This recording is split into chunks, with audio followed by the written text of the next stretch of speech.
The Hogwarts professor mixed into Marvel. This video is purely for entertainment and does not infringe on copyrights or laws. The rights to the novel and image belong to the original author. We do not claim ownership. Don't like waiting and want to listen to this fanfic in full now? Subscribe to our Patreon, where you'll find the best fanfics. Chapter 451, Wizards Become Secular, Dream Mirror World. At night, in a villa in London, a young man of 14 or 15 years old was lying on the big bed in the bedroom. He was holding a game console and playing games with great interest. At his age, it was the right time to play games. If he didn't play for a day, he would always feel a little itchy. Unfortunately, his parents were very strict. Otherwise, it would be so much fun to play games every day. The idea flashed through the mind of the young man Fox, and he continued to frantically control the game console with his fingers, as if he was leading the little man to fight monsters. While he was playing games with great interest, suddenly a hidden wave passed through the villa and spread further away. At this moment, Fox suddenly felt a deep sleepiness in his mind. However, looking at the game console in his hand, his expression flashed a struggle. Play one more game, and then go to bed. Well, in the past, after this idea came up, he would probably have to stay up until the early morning. But this time, for some reason, Fox felt more and more sleepy. This time, the situation was very rare. The temptation of the game console was not as good as the sleepiness. It was incredible. Then, Fox put the game console on the table, turned off the lamp, got into bed, and began to sleep. I don't know why. When he just fell asleep, the huge advertisement that he saw when he went to the mall with his parents this morning suddenly appeared in his mind. Yes, it was a very strange advertisement, which said Kamar-Taj was recruiting students. But there was no contact information or contact information. What's more amazing is that he only remembered it now. In the past, he would definitely ask his father and mother about this matter. The thought emerged at the moment of sleep, but often, after only 2 or 3 thoughts, consciousness gradually disappeared and fell into sleep. Then the dim bedroom suddenly brightened. Several figures stood by the bed, watching Fox fall into sleep. Minister Fudge, Headmaster Dumbledore, Peggy Carter, wearing a tight red wizard robe, pointed at the sleeping Fox and said, "At present, Headmaster Lockhart has come up with a recruitment method based on the current situation of Kamar-Taj. We have prepared rune patterns in advance to test the potential for practicing meditation. Like the various advertisements you have seen outside, the various patterns on them are an important way for us to recruit future students in Kamar-Taj." Carter stood by the bed, speaking slowly and introducing in an orderly manner. He was not nervous at all, because of his identity as the Minister of Magic and the world's first white wizard. Just kidding. After all, he had commanded tens of thousands of agents. He also left a great reputation in the dark world. Even if the opponent was strong, Carter would not be nervous at all. "Vice Principal Carter, I have a question," McGonagall asked. To be honest, McGonagall was very surprised that Ms. Carter was the vice principal of Kamar-Taj. In her perception, Carter's strength did not seem to be strong. This seemed a bit mismatched for the position of vice principal of a wizard school. Like her, she has rich combat experience and is much stronger than ordinary people. She can even become the deputy principal of Hogwarts. What's the problem, Ms. McGonagall? Carter looked at Professor McGonagall, who was also a woman with a serious face, and said gently with a smile, "Principal Lockhart told me before that for people like Minister Fudge and you must know but not say, and say everything." As he said that, he also looked at Dumbledore, who didn't speak at the side, as if watching a show. "I have a question." McGonagall didn't hesitate to ask, "Please tell me about the magic that is covering the whole of London this time. Is it Lockhart who is casting it? Or any other wizard? A spell on such a large scale, if there is any problem, it will lead to a disaster." Then, he turned his gaze to Fudge. "Minister Fudge, I have no intention of targeting Lockhart. But I want to make it clear, does the Ministry of Magic now allow such large-scale spells? Will it violate the statute of secrecy?" Faced with McGonagall's questioning in a somewhat ruthless tone, Fudge's face was a little stunned, and he glanced at Dumbledore beside him. Finding that Dumbledore did not speak to stop him, he said in a deep voice, "Don't worry, Ms. McGonagall, everything has been arranged. This time, Hart, on behalf of Kamar-Machine, has discussed with the Ministry of Magic in advance, and Director Scrimgeour has also conducted an inspection. So in terms of security, please rest assured that the Ministry of Magic will definitely consider the wizarding world. As for the statute of secrecy, that is even more impossible. Don't you think so, Scrimgeour? As he spoke, Fudge raised his eyebrows at Scrimgeour beside him, indicating that he should make additional comments. Scrimgeour saw Fudge's expression, but when he thought of Lockhart's support for the Auror office, he nodded in agreement. He was not doing it for the supplies. The position of the Ministry of Magic and Hogwarts is very ambiguous now, and Lockhart has a close alliance with the Ministry of Magic, plus Lockhart is generous, and the danger of the Dark Lord. Naturally, he would speak like this. His position determines his attitude. After hearing this, McGonagall nodded and opened her mouth to continue asking. She was particularly puzzled by Hart's plan to recruit 1,000 students at once. However, Dumbledore on the side stepped forward and asked with a smile, "Carter, I just sensed it. In the DC area, where we are located in London, there are tens of thousands of people who fell into a deep sleep because of the magic just now. What are you going to do next? Do you need help from an old man like me?" As soon as Dumbledore opened his mouth, McGonagall on the side stopped asking the next question. Well, to be honest, she really didn't know the situation described by Dumbledore. At most, she could sense the status of muggles in a few nearby blocks, and Dumbledore could sense an entire city. It was simply terrifying. After hearing this, Carter's eyes also flashed with a trace of shock. She is not a wizard novice now. Now, she doesn't dare to say that she knows the status of wizards of every level, but she knows roughly. So, the White Lord is worthy of being the White Lord. His strength is really terrifying. Dumbledore is like this, so what about Grindelwald? Although her mind was turning, Carter easily gathered her thoughts and prepared to introduce. After all, this was a task that Lockhart had specifically assigned to her. It will play a key role in the secularization of wizards in the future. Don't worry, Principal Dumbledore, Kamar-Taj has already designed every process for admissions. Then, Carter said with a smile, "Next, let's enter the dream world and watch the status of these people." Chapter 450 To the Dream World of Kamar-Taj. It was pitch black in front of him, but his consciousness was very clear. Normally, this strange scene should make people feel scared, especially since he knew very clearly that he should be sleeping. But he felt very comfortable here, and even felt a sense of intimacy in his heart, just like sleeping in his mother's arms when he was a child.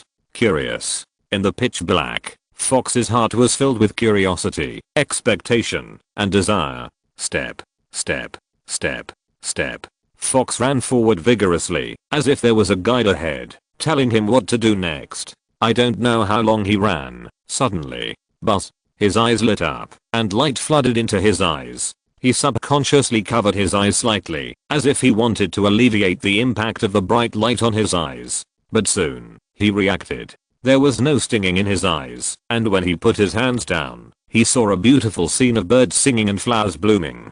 Green grasslands, beautiful flowers, and birds flying around chirping and landing on the surrounding trees. It made people feel calm all of a sudden. However, what attracted Fox's attention the most were the strange and magical creatures wandering on the grass. Some were ugly and cute, some were mighty and domineering, and some seemed proud and holy. The unicorn symbolizing holiness, the mighty poisonous rhino, and the rainbow bird flying around with colorful lights. Young Fox stared at the scene in front of him infatuatedly.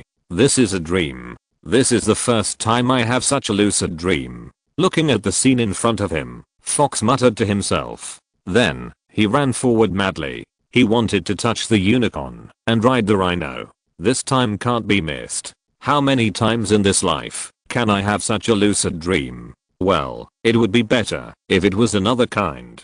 However, bang, after running a few steps, Fox suddenly felt like he had hit a wall, and a severe pain came from his forehead. Isn't this a dream? Fox said with some doubt. I haven't heard that dreams can still feel pain. Then, he stretched out his hand and touched forward to see what was going on. When the cold texture came from his hands, Fox looked at the magical creatures wandering on the grassland. He swallowed his saliva and seemed a little at a loss. It was obvious that there was a transparent wall in front of him that was invisible but blocked him. This scene was beyond common sense. The next moment, he suddenly turned around and looked back. Finally, he was looking for the darkness before, but all he saw was green grass and various magical creatures. No, there was a figure. Fox wiped his eyes and looked at the figure not far away. As if he saw a life-saving straw, he ran forward madly. Just now he thought it was a dream, so he had no fear in his heart. When the illusion of the dream was broken, all the pressure came to him. Where is this? Who are you? Fox ran to the figure and asked frantically. He was trying to walk in front of the other person, trying to catch him and question him. But he was shocked to find that he could not move forward after running half a meter to the other side. To be precise, he could not touch him, because no matter how long he ran, the other person was always half a meter away from him. He could only ask feebly at this strange scene. Calm down, Daniel Fox. The calm words entered his ears as if they had magic. Fox, who was a little manic, quickly calmed down. Now he had time to observe the appearance of the person in front of him. Light blue clothes, delicate face, and elegant temperament. Yes, it was a beautiful young woman. Daniel Fox, welcome to the dream world of Kamar-Taj. Kamar-Taj. Hearing this word, the memory in his mind seemed to be stimulated. The scene he saw when he went shopping with his parents today quickly emerged. What is Kamar-Taj? Am I dreaming? What exactly do you want from me? I don't have any money, and it's useless for you to arrest me. If you have other needs, you can tell me. Fox finally kept asking questions. When the questions were constantly asked, the other party just smiled and didn't respond. Fox calmed down again and gradually stopped asking questions. Seeing this, Xiao, the receptionist, began to answer gently. Hello, Tester Daniel Fox, let me answer your questions. Kamar-Taj is a wizard school founded by the top wizard Gilderoy Lockhart. In the school, there are elite wizards in various fields teaching, such as spells, potions, flying, combat, etc. You are in the dream world of Kamar-Taj built by Principal Lockhart. You can imagine this muggle world as a virtual world. In the dream world, you can experience all kinds of scenes, magic, and even some special courses will be held here. Hearing this, Fox was very surprised, but he continued to listen. And what you experienced before is because you have the potential to practice meditation and become a wizard. So the enrollment test is opened. The first level, the Dark Heart test. Fox listened carefully to the other party's explanation, and the image of Kamar-Taj gradually emerged in his mind. His expression became excited. Sometimes he couldn't help but interrupt with questions, and Xiao, as the receptionist, did not refuse this time and answered patiently. Principal Dumbledore, Minister Fudge, what you see is the dream world created by our Principal Lockhart. Carter on the side, introduced with a smile. It is an important way for us to educate our students. Then he smiled at Hogwarts Vice Principal McGonagall and continued the introduction. Because there are too many people, it is impossible to send every wizard to receive them, and it is even more impossible to select them one by one. We are too busy. So we will use the special features of the dream world to create different scenes to test potential students. The Dark Heart test you just saw is our first test. We have cast a magic to guide the other party's spiritual qualifications in a dark environment. The better the qualifications, the easier it is for the person to feel the magic we cast, and they will not be afraid and may even feel excited. And people with average qualifications may remain calm, but more negative emotions will emerge in their hearts. But if he can calm down, control his emotions, and walk out of the darkness, we can also regard it as past. At this point, Carter smiled and said casually, I personally value the rationality and self-control of students. After hearing this, Dumbledore just nodded lightly without any response, but his eyes were fixed on Xiao, who was serving as the receptionist. Did he seem to have noticed something? And Fudge was full of excitement. He had already imagined how to persuade Lockhart to build a dream world belonging to the Ministry of Magic. If this thing could be created during his term, it would definitely be recorded in history books. As for re-election, as long as he doesn't make a big mistake, that's not a problem. Carter didn't care about Fudge's thoughts and just continued to introduce. But not long after she introduced, McGonagall suddenly interrupted and asked curiously, "Ms. Carter, I would like to ask, if students are willing to join Kamar-Taj, how do you convince their parents? Especially, I see that most of these students who join go to school in the Muggle world." Chapter 453 Kamar-Taj Student Trial. You mean, I can become a wizard of Kamar-Taj?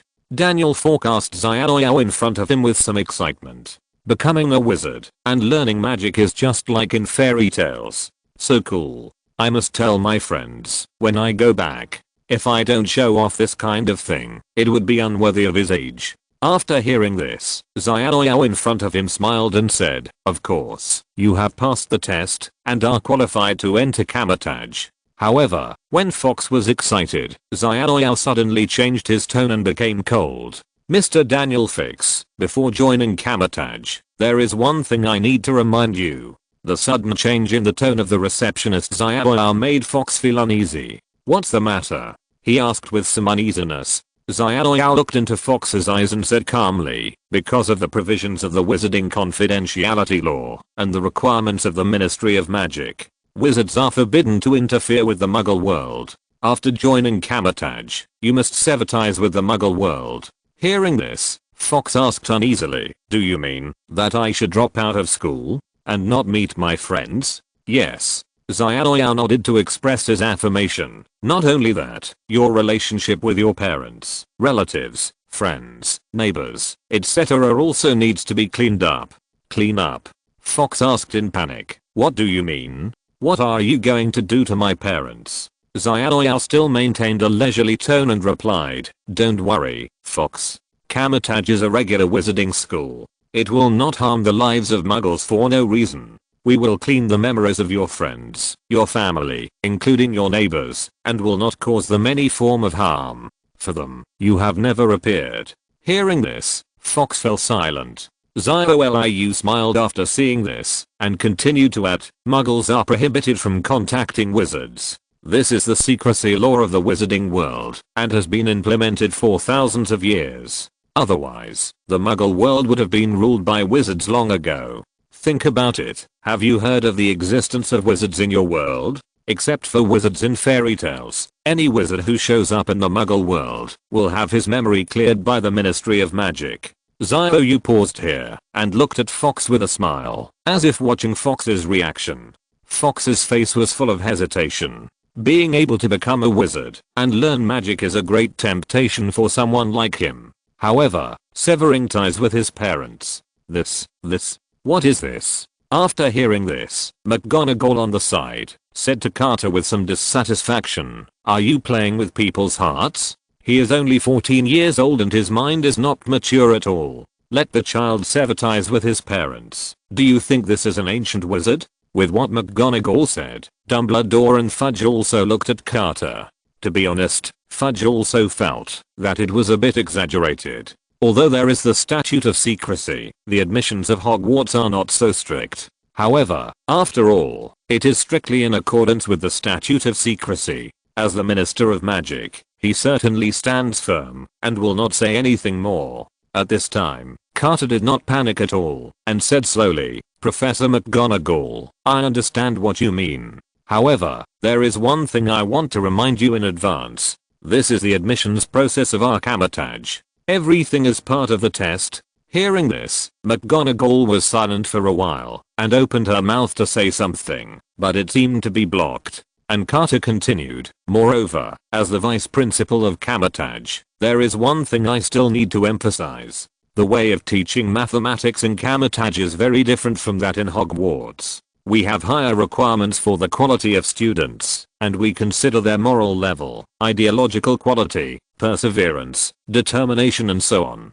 Pointing to Fawkes who was still hesitating, Carter continued, "When facing difficult problems, people's nature is more likely to be exposed. This is an important means for Kamar-Taj to identify suitable students. Besides, Professor McGonagall, at our age, we should all know, in this world, there is gain only when there is sacrifice. There is no love without reason in the world." Hearing this, Dumbledore began to frown. He has read Lockhart's school from the beginning to now. He feels more and more that something is wrong. This does not seem to be recruiting students. It is a bit like recruiting subordinates, and it also has the flavor of ancient wizards teaching disciples. So he asked Carter, what are the criteria for this part of the test? What kind of answer meets the needs of Kamar-Taj? After hearing this, Carter smiled at Dumbledore and said, Principal Dumbledore, we have also carefully considered this part. Let's see what Daniel Fox chooses. At that time, I will tell you about our Kamar-Taj admissions philosophy.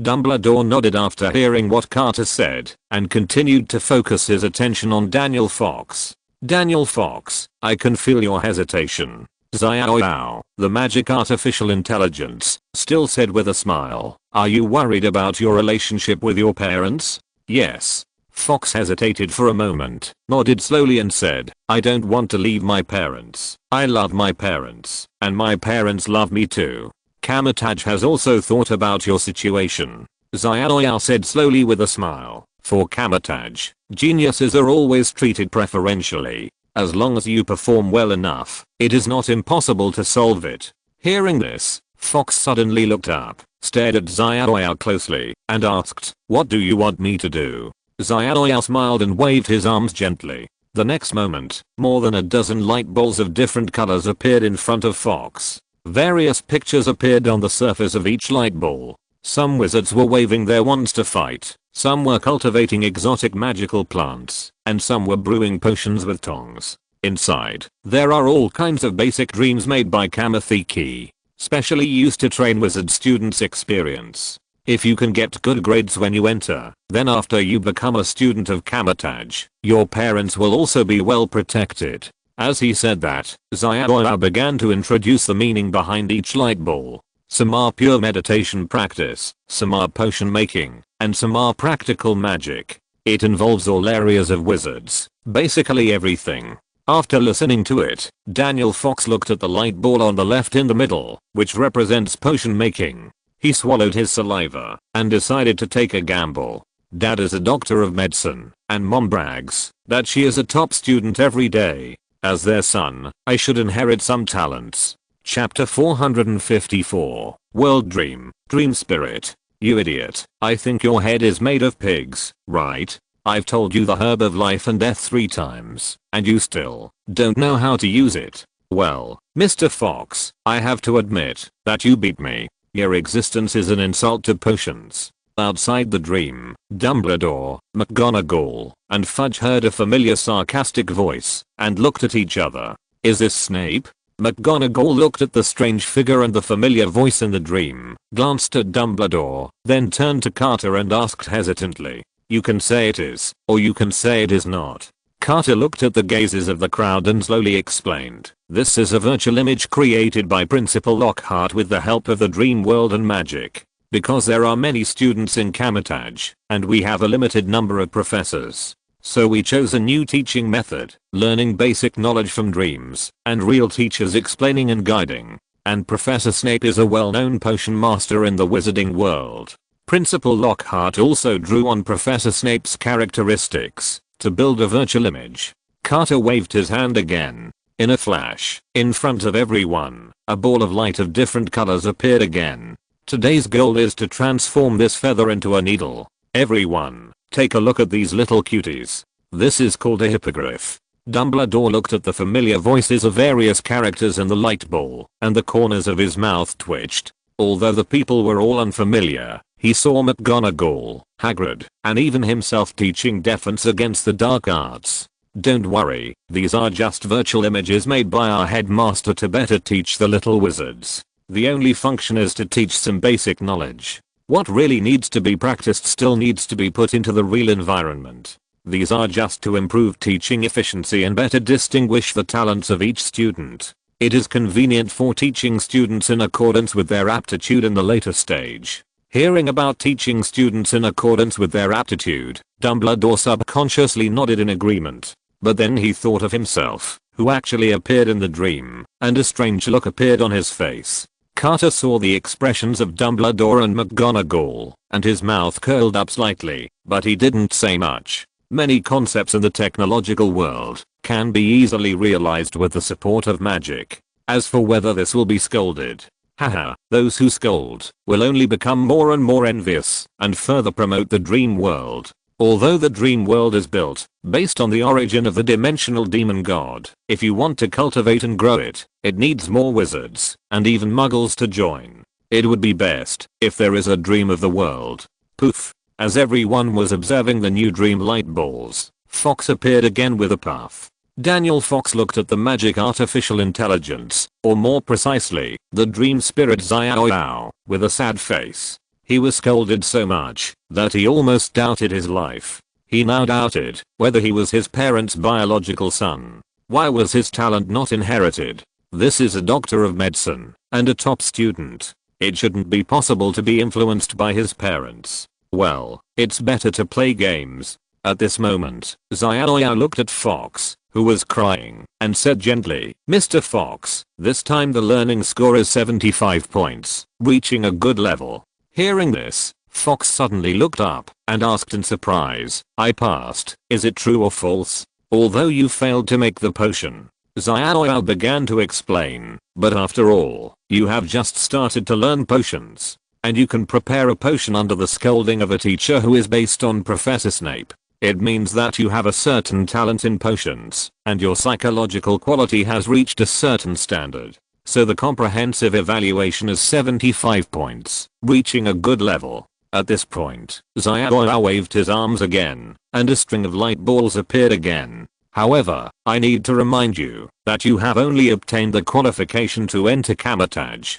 But it does not guarantee that you will definitely enter Kamar-Taj, because Kamar-Taj is expected to enroll 2,000 people this time. We will select the best from the best, rank them according to their comprehensive qualities, and select the top 2,000 qualified people. What else do I need to do next?" Fox looked at Xiaoyao expectantly and asked. The place where he was now was a bit similar to the state when he was playing games. He had to pass levels one by one, accumulate various points, evaluations, etc. He also had to fight for the throne and so on. His excitement seemed to be ignited again. By the way, why did this dream world feel a bit like the virtual world mentioned in the magazine? Well, there are virtual games. Next, what you need to do is to enter the next learning dream. Xiaoyao still had a smile on her face and said calmly, "Update your rating and evaluation." Okay. Hearing this, Fox agreed enthusiastically. "What are these light balls? Can you introduce them?" The real life game, although it is a study, but magic is really interesting. Xiaoyao began to introduce to her the meaning of each light ball, including a series of dream light balls such as magical plant cultivation, magical animal identification, and research on the principles of spells. Well, in Fox's eyes, it was a dream dungeon. He wanted to play a dungeon. He wanted to be a liver emperor. Professor McGonagall, Headmaster Dumbledore, watching Fox once again enter the dream light ball symbolizing the alchemy course, Carter said with a smile, "Our selection process is carefully considered. The core point of Kamar-Taj's enrollment philosophy is to cultivate geniuses." Then, Carter added, "Of course, the premise is that students must have good moral qualities. Every action, every study, including every speech, will be taken into consideration. In the following learning process, their psychology, their talents, and their character will be revealed step by step. We will select the best from the best to ensure the quality of students joining Kamar-Taj." Hearing this, McGonagall looked at Dumbledore and seemed to feel the unfriendly behind Carter's emphasis on moral qualities. Well, McGonagall also knew that the Dark Lord came from their school. "Principal Carter, I still want to ask about the hint just now that students must sever ties with their parents before they can learn magic." McGonagall directly changed the subject and said, "How did you consider this?" She had some guesses in her heart, but she still had to confirm it. "Professor McGonagall, the link you mentioned is mainly whether the students have a bad mental state." Carter explained patiently, "Of course, we will consider it in combination with the actual situation. A student who is ready to sever ties quickly, firmly, and forcefully with a happy family, such a cold-hearted person will not be admitted to Kamar-Taj. As mentioned before, we also consider the moral level of students. and a person's true nature will be exposed before a major decision. After hearing this, Dumbledore nodded slightly, but did not say much. However, the next moment, a familiar figure also appeared in front of him. Principal Dumbledore, welcome to the dream world. I have been looking forward to your comments on my work. Chapter 455, Dreams Become Reality, Time and Space. In the Dimension Invasion War, 7-dimensional demons invaded Kamar-Taj. They were full of confidence, but after the Supreme Sorcerer, they fell into the pit again. This time, the pit they fell into was the deepest in history. Nearly half of the dimensional demons paid for themselves, and the rest also paid a lot of price. For example, the dark god Dormammu. Although it was not the real body that came, it lost several important clones in a row. Even one of the clones was killed by Lockhart. Even the soul fragments were extracted by the system, which can be regarded as a clean loss. I'm afraid that it will not be easy to rest and recuperate for a few years, and even the dark dimension dare not come out. After the soul fragments of Dormammu were obtained, they were not directly handed over to the system for absorption, but they found the Supreme Sorcerer Ancient One to exchange for something very helpful to themselves. The origin fragments of the god of the dream dimension. This god of dreams is one of the worst. The real body came and was ready to make a lot of money, but was killed by the Supreme Sorcerer. Well, I have to say that ginger is still spicy. With the help of Dormammu's soul and his performance in the war, Lockhart successfully exchanged for a fragment of the origin of the god of dreams and a seed of dreams. So there is a current dream world. However, the dream world needs more nutrients to thrive. Only in this way can Lockhart achieve his predetermined goal, turning dreams into reality. Lockhart, you are here. Dumbledore greeted him. The dream world you created is really amazing. Dumbledore's face was quite curious. He had just spent most of his energy exploring the details of the world. He didn't find much valuable information. If he hadn't clearly sensed the vast spiritual power and smelled the smell of illusion, he would probably not be able to associate it with the dream world. If an ordinary wizard came in, he might not even have the ability to distinguish. It has to be said that the more wonderful Lockhart's methods are now, many things he has never seen before. It's an honor to be recognized by the principal, Lockhart said with a smile. Everyone, when you come to the dream world, you must take a good look around. The dream world was established not long ago, and there may still be some problems. If you find any, I hope you will give us timely feedback. After hearing this, Fudge hurriedly said, haha, you are worthy of being Principal Lockhart. To be honest, I really didn't find any flaws after entering the dream world just now. Then, he said with some flattery, by the way, Lockhart, Miss Carter just told us about the enrollment concept of Kamar-Taj. I have to say that such a concept, combined with the dream world, is simply a perfect match. And Lockhart also said with a smile, as a professor and a principal, I naturally want my students to be better. And Fudge immediately began to introduce the topic. This dream world is really amazing. With the dream world, many things will be more convenient to carry out. Lockhart naturally heard the meaning behind Fudge's words, and the corners of his mouth curled up slightly. He did not refuse, but did not agree. He just hinted. Indeed, many things are very convenient in the dream world. Teaching, for example. Another example is delivering messages. With the dream world, everything becomes much simpler. However, the dream world consumes a lot of energy. If the energy it needs cannot be replenished, the dream world will only shrink. At this point, Lockhart revealed a hint of regret in his words. Fudge's eyes lit up, and he could not help but hear the meaning behind this sentence. Patting his chest, he immediately said as if to guarantee, Principal Lockhart, the dream world is a good thing. If you need anything, just ask. The Ministry of Magic will help you as much as possible. Dumbledore listened beside him, without interrupting, but just quietly waiting for Lockhart's reply. And Lockhart did not seem to take this opportunity to directly indicate it, but instead said, I will lead the way. Please take a good look at the dream world. After hearing this, Fudge's only thought was that Lockhart wanted to increase the price. But he did not refuse. After all, no matter how magical the dream world is, if the price is too high, the Ministry of Magic will not allow it. Let's take a look first. Fudge thought so. And Scrimgeour, the head of the Aura, had the same idea. As for McGonagall, she followed Dumbledore and carefully explored the difference between the dream world and the real world. Minister Fudge, Albus, the dream world has a characteristic. Lockhart introduced slowly, space will become meaningless. As he spoke, Lockhart waved his hand gently. The grassland scene in front of him suddenly began to bend and twist.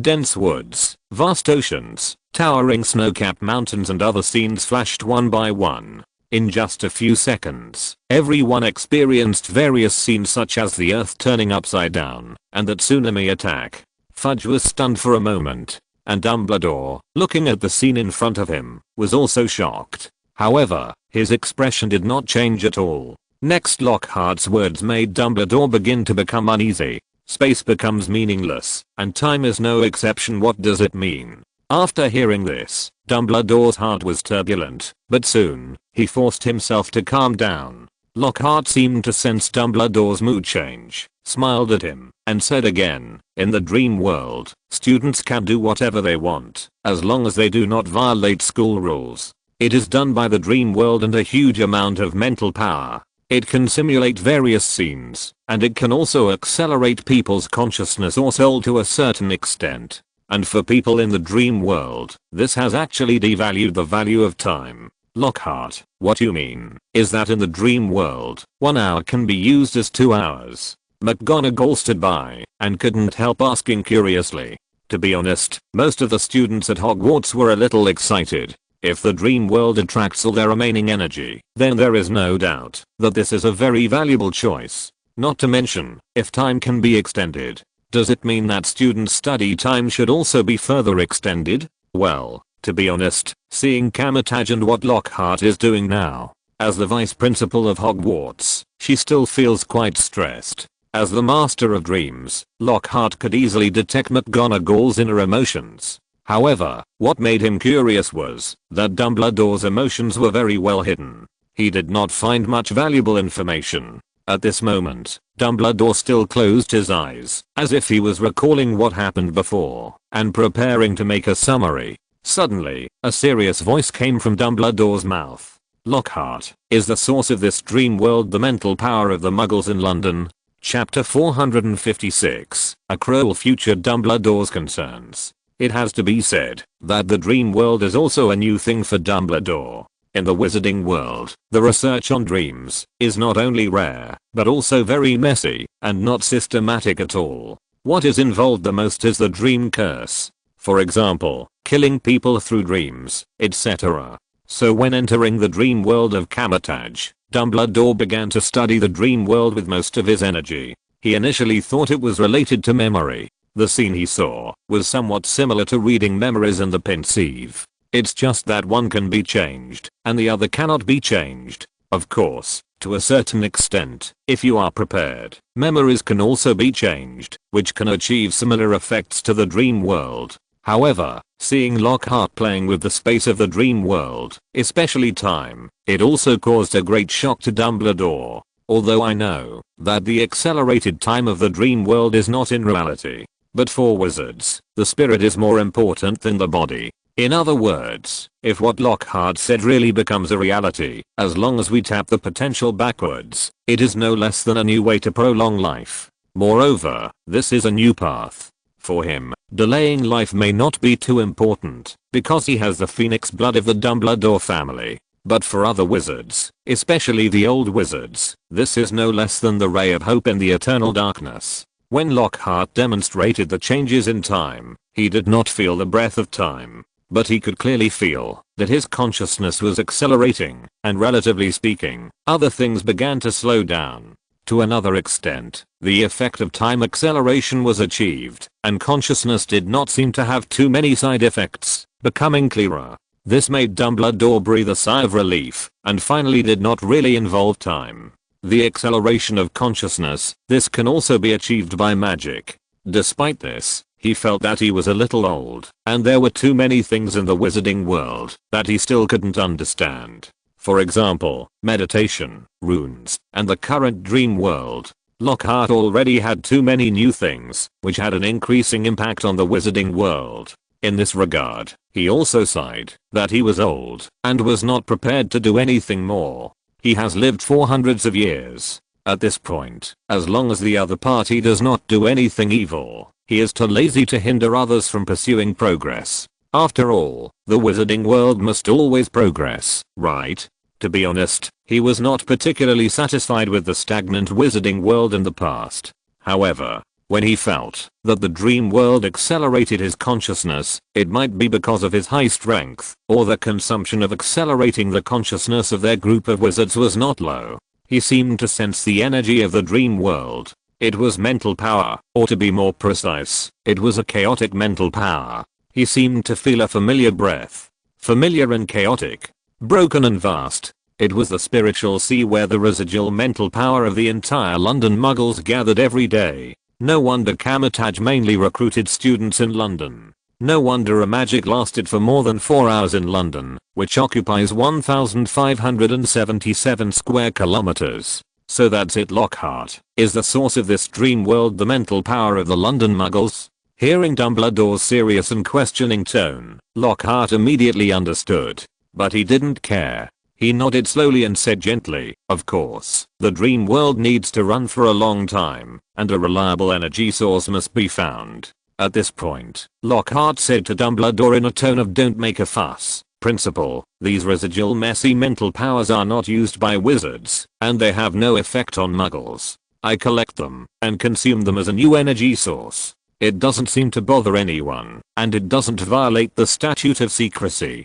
Well, Dumbledore's words revealed that he was a bit nosy. Fudge, who was standing aside, nodded in agreement after hearing this. He is so old, why do he care about so many things every day? Isn't it just some residual mental power? What's the big deal? If these mental powers would not dissipate by themselves every day, the Ministry of Magic would probably have to set up a special department to deal with these mental power garbage. Yes, in the eyes of wizards, although these messy mental powers are a lot, they are just garbage. They are useless, and they will pollute themselves if they are exposed to them too much. After all, people's hearts are in chaos, especially in a prosperous city like London, where all kinds of negative emotions and mental power are mixed together. It's just garbage among garbage. Fudge complained a few words in his heart, but didn't say much. After all, Dumbledore has a criminal record. He has interfered with the decision making of the Ministry of Magic before. At this moment, Dumbledore has a serious face. He is not as careless as Fudge. With his vision, the dream world is not terrible. But the terrible thing is that it is based on the mental power of muggles. Even if these are residual. But this reveals a meaning that muggles are likely to become a resource exclusive to the dream world. Moreover, if the dream world is further promoted, then the existence of muggles will become like oil. It is not difficult to imagine what the future will be like. When muggles become a resource, a high value resource for wizards, then the next scene is a very familiar scene.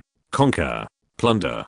There will even be barbaric demarcation of territory, and even barbaric acts such as treating muggles as slaves and consumables. It's like the colonization of the Age of Navigation. As the former empire on which the sun never sets, the wizards of the British wizarding world use this to establish their position as the hegemon of the magic world. To this day, they still enjoy the shadow of it. Lockhart, what else is special about this dream world? Fudge asked again without caring about Dumbledore's inner thoughts. He felt more and more that this dream world was very good, very good. The energy consumed was actually those mental garbage, but the effect achieved was a treasure. This act of turning waste into treasure was simply too great. He decided that this achievement must be recorded in the history of the Ministry of Magic, under the promotion of Minister Fudge, a cause of turning waste into treasure, benefiting the entire wizarding world and the muggle world of course. The dream world has many benefits. Lockhart did not hesitate and began to introduce directly. It can amplify the effect of practicing meditation, and simulate actual combat scenes. If you want to learn magic knowledge and refine potions, the dream world can be used as your practice ground to reduce the loss of materials. Lockhart kept exaggerating the benefits of the dream world, and Dumbledore frowned tightly. Fudge's face showed more obsession and joy. Good stuff, good stuff. When Lockhart paused, Fudge did not hesitate and spoke excitedly. Lockhart, can you build a dream world for the Ministry of Magic? All the expenses will be paid by the Ministry of Magic. Moreover, the Ministry of Magic will pay for the labor that will satisfy Kamar-Taj. When the voice fell, before Lockhart could agree, Dumbledore immediately interrupted. Lockhart, I suddenly thought of something very important. Do you have time to talk about it now? Chapter 457 Dumbledore, the possibility of violating the Statute of Secrecy. Facing Dumbledore's sudden interruption, Fudge's face was somewhat gloomy. Anyone who was suddenly interrupted during a communication would feel very unhappy. And with his status as the Minister of Magic, no ordinary wizard dared to interrupt him. Even if it was the Aura Director Scrimgeour, he would not interrupt, unless it was a serious matter. Only Dumbledore. Yes, only Dumbledore dared to interrupt the Minister of Magic. Fudge thought with some resentment in his heart, but there was nothing he could do. He was ready to step aside and leave room for Dumbledore and Lockhart to communicate. After all, the other party was the Ding Shenson of the British wizarding world and the world's top white wizard. At this moment, Lockhart looked at Dumbledore's serious and nervous expression. He couldn't help but feel something was wrong. Dumbledore, he wouldn't discover his plan, would he? Well, he did want to use the power of the entire wizarding world to cultivate the dream world. Well, by the way, he would absorb a group of elite wizards who dared to kill, fight, and dare to take risks. Seeing Dumbledore about to speak, Lockhart reached out his hand and interrupted him, saying, Principal Dumbledore, wait a moment. Then he turned to Fudge and said, Minister Fudge, I have agreed to your request on behalf of Kamar-Taj. Then he waved his hand gently, and a seed with green light floated in front of Fudge. This is the dream seed I refined. You can use it to cultivate your own dream world. You can ask Carter for the specific follow-up operations. Lockhart nodded to Carter, who understood instantly, and walked towards Fudge.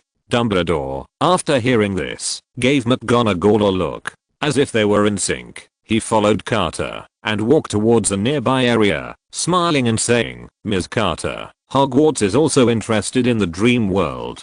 I shouldn't disturb you if I listen next to you. Carter hesitated after hearing this, looked at Lockhart, and after getting a response, he nodded and said, Of course, no problem. As he spoke, Carter also waved his hand gently, and a dream seed with a blue glow fell in front of McGonagall. Professor McGonagall, take this dream seed. Wait, I will tell you how to cultivate your own dream world. At this moment, Lockhart was ignoring Carter's behavior, but deliberately joked to Dumbledore in front of him. Principal, let's go to my private dream space to communicate. What happened? You look so serious.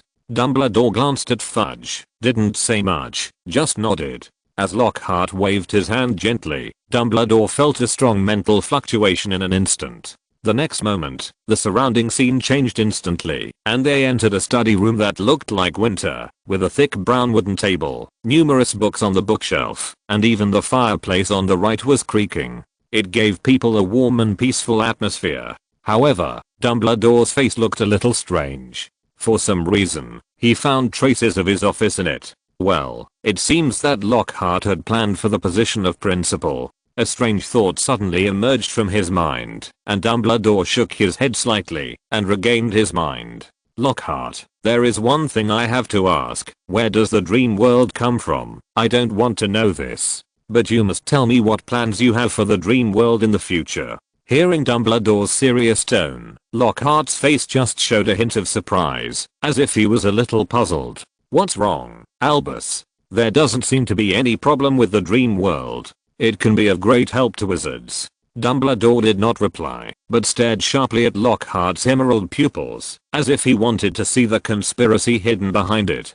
Okay, I really admire you, Albus. Lockhart complained a little. I will tell you about my arrangement for the dream world, but you must tell me what you are worried about. If you don't tell me, I will offend you by seeing the dream world.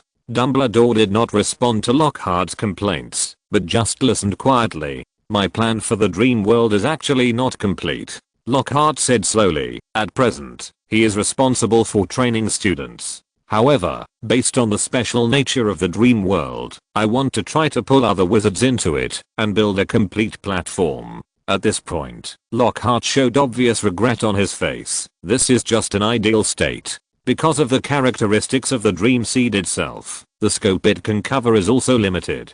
It is almost impossible to build a system that covers the entire world, and it is even difficult to cover the island of Britain. After hearing this, Dumbledore's brows did not relax, but slightly frowned. So, you plan to disperse the dream seeds and let others build the dream world together? Dumbledore analyzed viciously with his experience. And Lockhart nodded very calmly. Yes, the dream world is a good thing. I think it will be of great benefit to wizards if it is promoted throughout the wizarding world. And Dumbledore fell into deep thought. Secret space, meditation method, rune, joint casting, dream world. One after another, new things were presented from Lockhart's hands. He couldn't help but feel that he was getting old. But he quickly came to his senses and said seriously, Lockhart, I don't know if you have any other plans. But I want to tell you that from what you can see now, the energy source of the dream world is the mental power of muggles. Do you know what this means? Without waiting for Lockhart to answer, Dumbledore spoke on his own. Originally, there was not much interest between muggles and wizards. What wizards value is that a certain number of wizards awaken among muggles every year. But it's different when the dream world appears. At this point, Dumbledore's tone became very serious. Because of the dream world, wizards and muggles have established a direct interest relationship. And this relationship is unequal. This also means that the contradiction between wizards and muggles will be further intensified, and even an irreversible trend will appear. Simply put, the relationship between wizards and muggles, which was originally ignorant and indifferent, is likely to evolve into slavery and being enslaved. To a certain extent, the existence of the dream world has greatly increased the risk of the statute of secrecy being violated. When Lockhart heard this, he naturally understood Dumbledore's thoughts. He couldn't help but have a strange look on his face. To be honest, he really didn't think of this. He only thought about how to use the dream world to squeeze the essence of the wizarding world. As for muggles, sorry, he is a very firm person. This is not the Marvel world, and he really didn't consider the feelings of muggles. After all, he is a wizard. Chapter 458 Fudge. The Ministry of Magic will always be mine.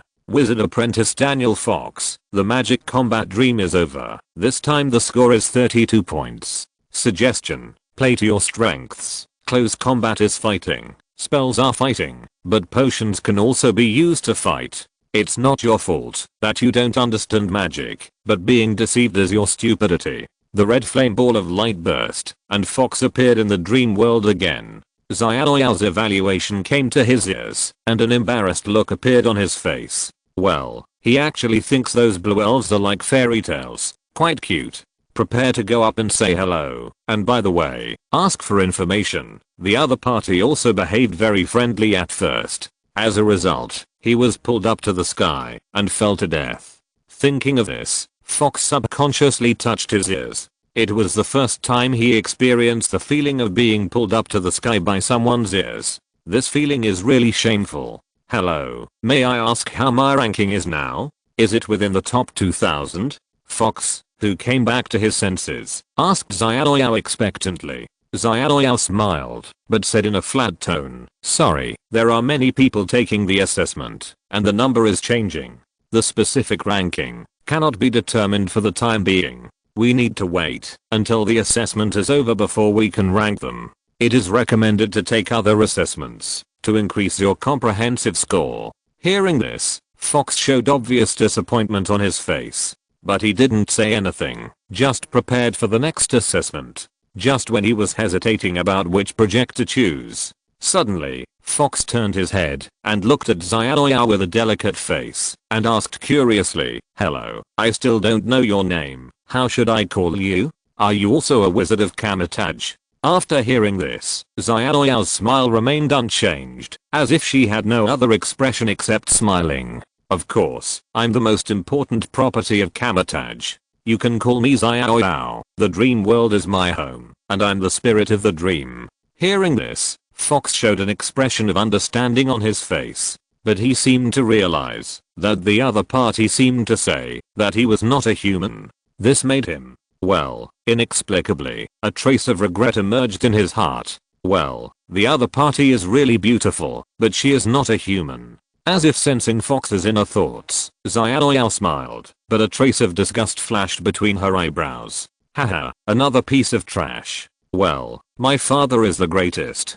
Mr. Daniel Fox, what dream trial will you choose next? Xiaoyao reminded a little stiffly. Fox reacted immediately and pointed at the green light ball and said, I choose magical creatures. Yes, magical creatures. After hearing this, Xiaoyao waved his hand. Fox disappeared from his sight. Xiaoyao, on the other hand, remained standing. She closed her eyes and her expression began to become dull. At this moment, she was receiving thousands of ordinary muggles at the same time. Although she had a great mental power with the help of the dream world, waste was a shameful behavior for artificial intelligence. Efficiency is an instinct engraved into the bone marrow. Ministry of Magic Minister's Office. Umbridge, there is a task for you. In the bright and spacious office, Minister Fudge sat on the desk, staring at the witch Umbridge standing opposite in a pink coat. I need a place in the Muggle world that actually covers an area of 100 kilometers and has a population of at least 1 million. Fudge stared into Umbridge's eyes and said in a deep voice, the more people, the better, and the higher the population density, the better. I will give you a big reward after you find it. After hearing this, Umbridge's face showed a look of surprise, but she did not refuse. The core principle for the promotion of Ministry of Magic staff, no matter how outrageous the last words were, they must be completed as tasks. Umbridge, who has a deep understanding of this core principle, naturally would not show any behavior that would make Fudge unhappy. Without hesitation, she agreed directly. Don't worry, Minister, I will search all over the UK and find the place with the largest number of people. It will definitely meet your needs. As he said, a dog-legged smile appeared on his face. After seeing the familiar smile on Umbridge's face, Fudge nodded with satisfaction. No matter how outstanding other wizards are, no one can compare to Umbridge in terms of obedience. And as the Minister of Magic, does he need strong abilities? No, there are many strong wizards. What he needed was an obedient wizard who would treat his words as an imperial decree and would meticulously execute and complete his tasks, even sacrificing his own life to ensure his goals. Umbridge, although she could not meet his ideal standards, was the most obedient wizard in the entire Ministry of Magic. But then, Fudge seemed to have thought of something and added, by the way, Umbridge, don't go to London. After hearing this, Umbridge looked a little puzzled, but immediately nodded and patted her chest to assure him that there would be no problem. As long as you curry favor with the minister, promotion and salary increase are not a dream. She is the best example, having climbed from a small employee in the Ministry of Magic to the level of the current Aura Director. Well, the only risk is that she will be embarrassed when Fudge leaves.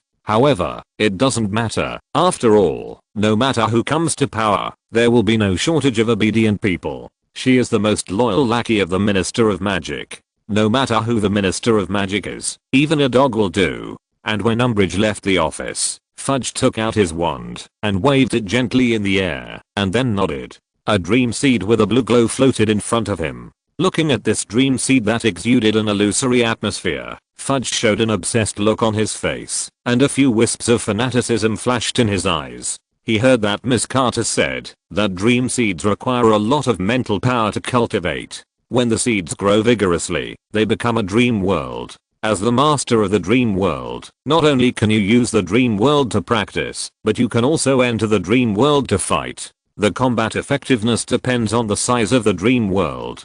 But no matter how small the dream world is, as long as it is formed, the increase in personal combat power can at least double. What does this mean? Fudge knows it very well. Although he is the Minister of Magic, in the final analysis, this wizarding world is ultimately based on strength.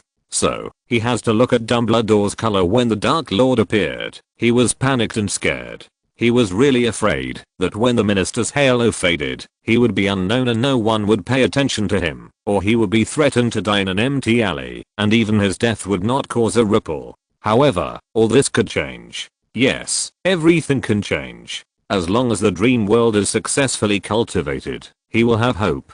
Fudge even has a crazy idea in his heart. In the wizarding world, strength is respected. If his strength goes up, then, can he keep his position as the Minister of Magic forever? At least, he must be under his control forever. If you're listening to this novel on a channel other than Fanfic World, it means they downloaded and uploaded it without effort. We cordially invite you to visit our channel, Mundo Fanfic Novelos. There you'll find the original version of this story and you can explore many other novels of various genres. We're waiting for you to immerse yourself in a world of incredible novels. Chapter 459, The American Wizarding Bank Association, Rebellious Goblins. Boom. Bang. Damn Grindelwald's lackeys, go to hell. Kill. Avada Kedavra. The saints waved their wands, with fierce eyes on their faces, and shot spells at each other. One body after another fell to the ground, torn and smashed. There was blood and limbs everywhere, and a strong smell of blood came, but no one on both sides frowned, and there was only fanaticism and murderous intent in their eyes. This is the United States, to be precise, the American Wizarding World. After Grindelwald occupied Isle Vermorny, he set his sights on the Magic Congress. He never had the habit of doing things halfway. Isle Vermorny was occupied, and if he couldn't come, he would keep the Magic Congress, to cause trouble for himself. What's more, this country left a very bad impression on her. He didn't forget who he was at the hands of the first time he suffered a loss, and where he suffered it. Damn Newt, damn Magic Congress. Especially after investigation, the Magic Congress is at its weakest stage. If Grindelwald does not take action, he will be ashamed of the good opportunity given to him by God. Well, after all the hard work, he finally failed. Now, victory is in sight. However, the only trouble is that these American wizards hide too deep, and they attack from time to time, just like now. But it's no big deal, the saints will be familiar with everything soon. These rats, no matter how deep they hide, have to be dug out one by one. Although the battlefield is very fierce and the fighting is constant. But Grindelwald is not on this battlefield at the moment. And the place where he is the most famous place in the American wizard world, without a doubt. The American Wizard Bank Association. Standing at the door, looking at the various magical animals and wizard patterns carved on the heavy grey stone door, Grindelwald couldn't help but have an inquiring look in his eyes. After he imprisoned himself, the development and decline of the American wizard world was not without reason. When the reason for the decline was reported to him, he had to feel very absurd. He never thought that the goblins, as slaves, were the masterminds behind the decline of the American wizarding world. These guys seemed to be able to influence, and even control the direction of the American wizarding world without using wands or fighting, but with pure commercial capital means. My lord, when are we going in? An elderly saint said in a deep voice, looking fiercely at the depths of the banking association. If eyes could be used as knives, I'm afraid this building would have been chopped to pieces long ago. American wizards are simply a shame to the wizarding world. But the most hateful are these former slaves. There is a saying that goes, it is better to be a friendly country than a domestic slave. Even if wizards fight fiercely, it is the business of the wizarding world. If goblins are involved, they must die. It must be the means of killing to deter these damn slaves. At this moment, Grindelwald heard the question from his confidant, and hesitated for a moment. Then he raised his wand high, and waved it hard. Whoosh, whoosh, whoosh. Blue fiendfire gushed out from it, and began to spread around. Soon, next to the station of the Wizard Bank Association, a series of blue flames began to rise, and formed a circle. The saints looked at them at the familiar scene, and excitement appeared on their faces. Many friends did not forget that it was the adults who invited everyone to join after the prophecy. Now the same scene appeared again. The only difference was that they were standing outside at that time, and this time they were standing inside. At that time, they saw the content of the prophecy, and now, kill these goblins for me, don't let any of them go. With the magic wand in his hand, he quickly waved the blue fiendfire, and rushed towards the main gate of the Wizard Association. However, a light golden protective shield suddenly appeared. The fiendfire was blocked, and the spell was the same. This made Grindelwald's face look a little ugly. But then he adjusted his mentality, and secretly made up his mind that the goblins must die. This is what he said. Blades out of the sheath. The magic wand waved again, and a dense mass of blades shining with light blue light appeared in the air. Boom. The magic wand waved, and the light blue blades, like rain, suddenly blasted into the door. Bang, bang, bang. The dense bangs and cracks, the originally intact light golden protective shield began to dim, and more broken stripes appeared on the surface. Boom. The shrouded protective shield disappeared, and light golden spots scattered everywhere. The door of the Wizard Bank Association has been opened. I have only one request. All goblins, no mercy. Seeing the door opened, Grindelwald turned around and looked at the saints opposite and shouted. After hearing this, all the saints nodded in unison with a serious face and replied loudly, all goblins, no mercy. After hearing this, Grindelwald nodded with satisfaction. At the same time, the saints rushed towards the door together. Bang, bang, bang. There's a trap. Not long after entering the gate, a burst of gunfire suddenly rang out. At the same time, screams and wails were also heard. Grindelwald's face suddenly darkened and became very ugly. Step, step.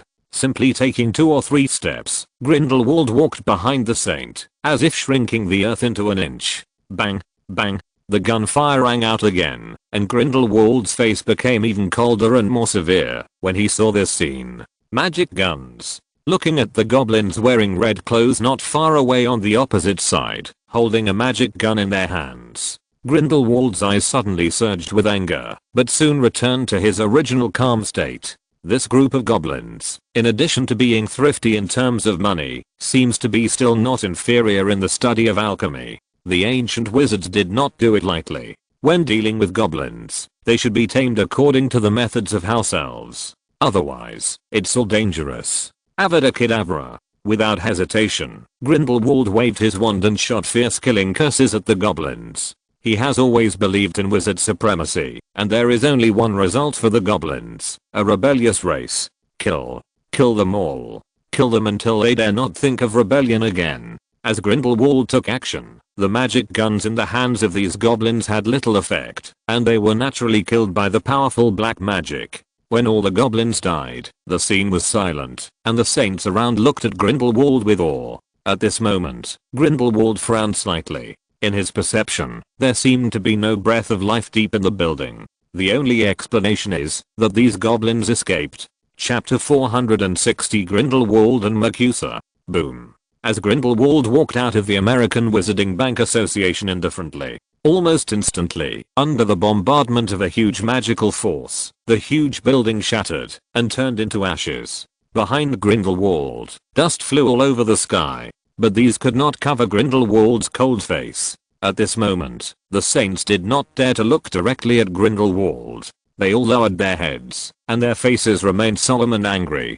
Damn goblins. It was all caused by these goblins. No, and those weak wizards. As a wizard, he was actually controlled by goblins. He was simply a scum among wizards and a shame among wizards. The saints who followed Grindelwald were naturally typical wizard supremacists. And the so-called wizard supremacy, to put it bluntly, is to believe that wizards are above everything. Above muggles, above magical creatures, above all living things. In short, wizards are gods, the most noble lives in the world, and all things should admire them. From this doctrine, all factors that threaten wizards are threats, and need to be eliminated. They failed before.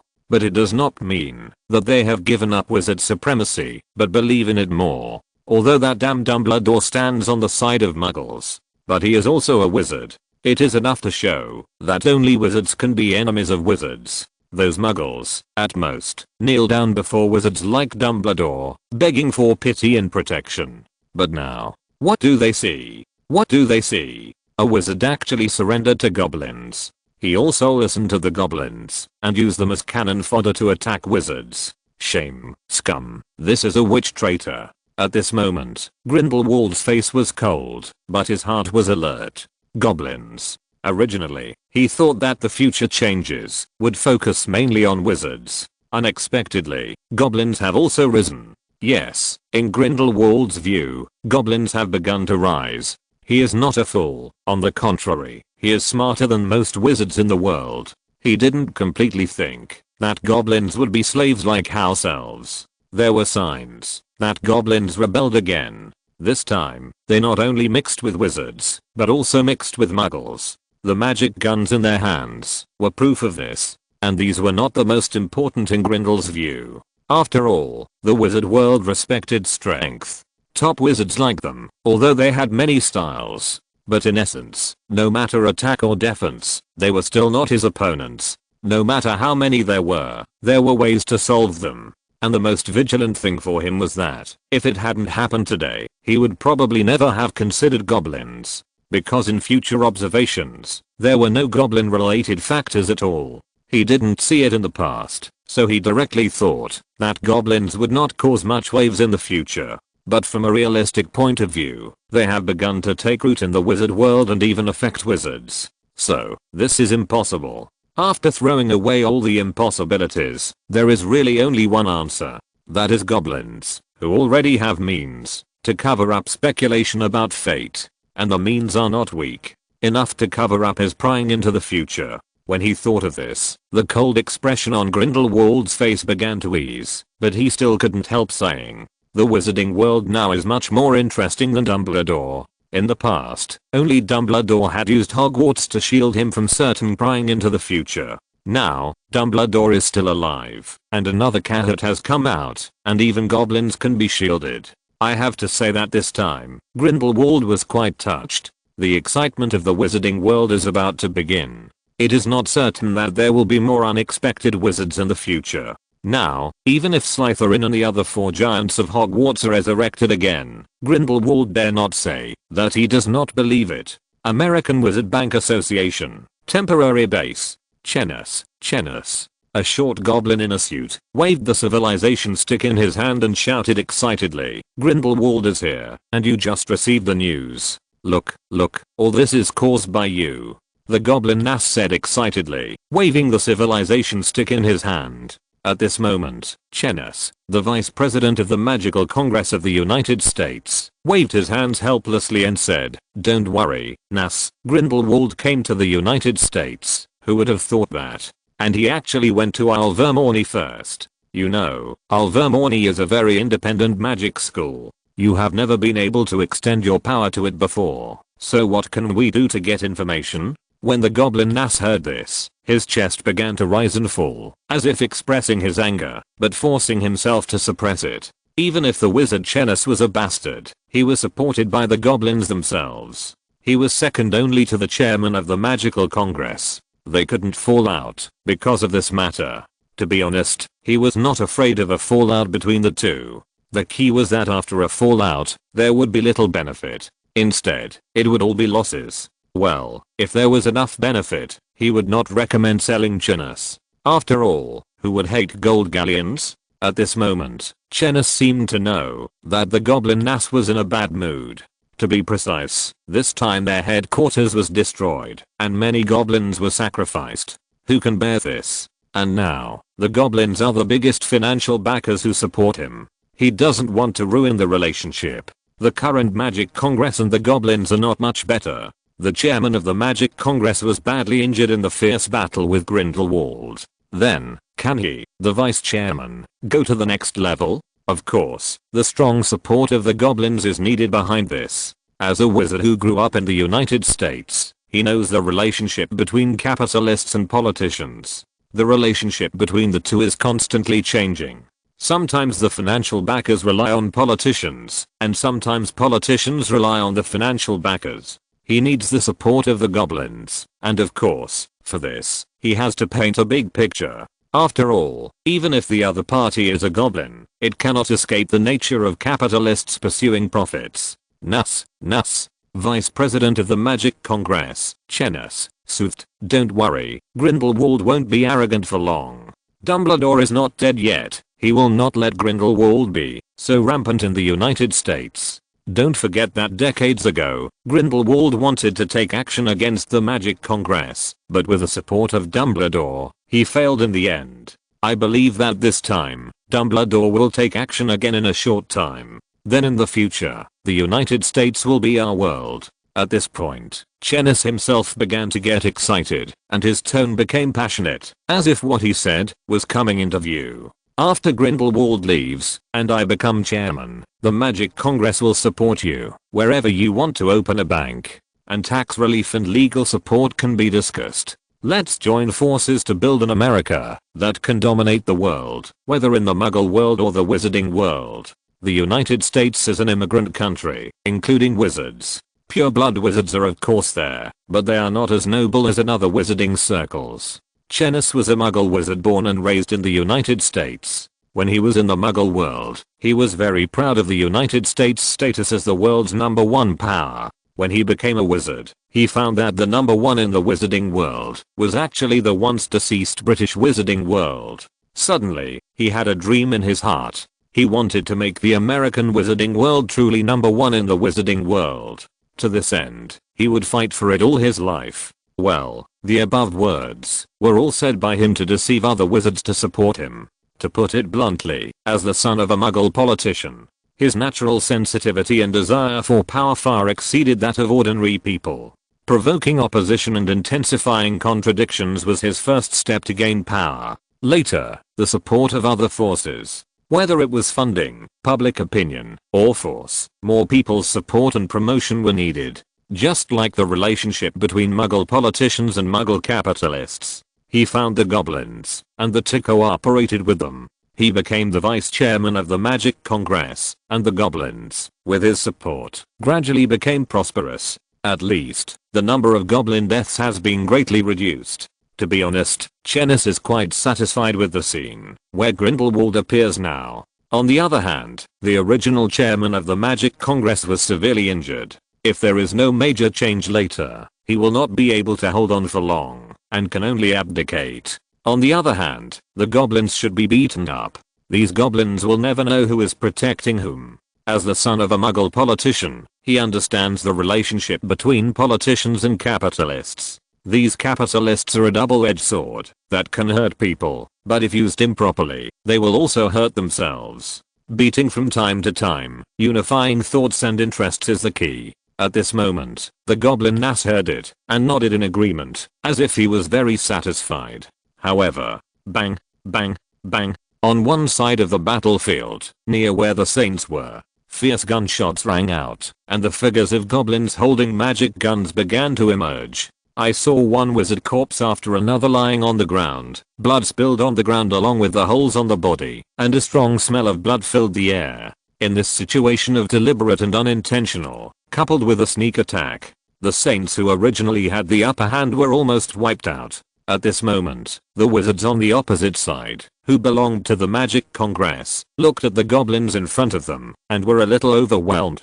To be honest, who doesn't know the existence of goblins? In the eyes of the general wizards, even in the American wizarding world, goblins are restricted from using magic wands, and become representatives of weak force. And now, what they see, is that these goblins are holding strange, but very powerful magic weapons. I have to feel a little overwhelmed, and a little confused. At this moment, the leader, the muscular goblin Farzan, stepped forward and said loudly, "We are under the order of the Vice President of the Magic Congress, the wizard Chenis, to come to support and resist the Dark Wizard Grindelwald." Hearing the familiar name, the wizards relaxed their vigilance slightly. Chenis, the man who claimed to lead the American wizarding world to the top. They were very familiar with him. However, after looking at the invitation in front of him, the leading wizard stepped forward to greet him and asked in a deep voice, "What is the current situation of the Magic Congress? Where are the president and vice president of the Congress? To what extent have Grindelwald and his saints achieved in the United States?" Staring at the wizard in front of him, he asked a series of questions. The goblin Falzon couldn't help but frowned, and interrupted with a slightly stiff tone. "Sorry, Mr. Wizard, what is the specific current situation? I don't know everything.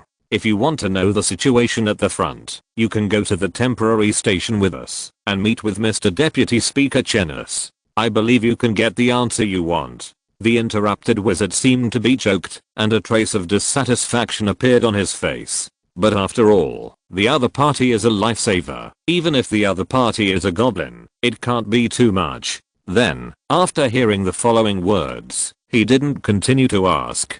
Because of the other party's identity, he hesitated a little, but still chose to nod his head to express his agreement. The group of people performed apparition, left this place, and teleported to the destination.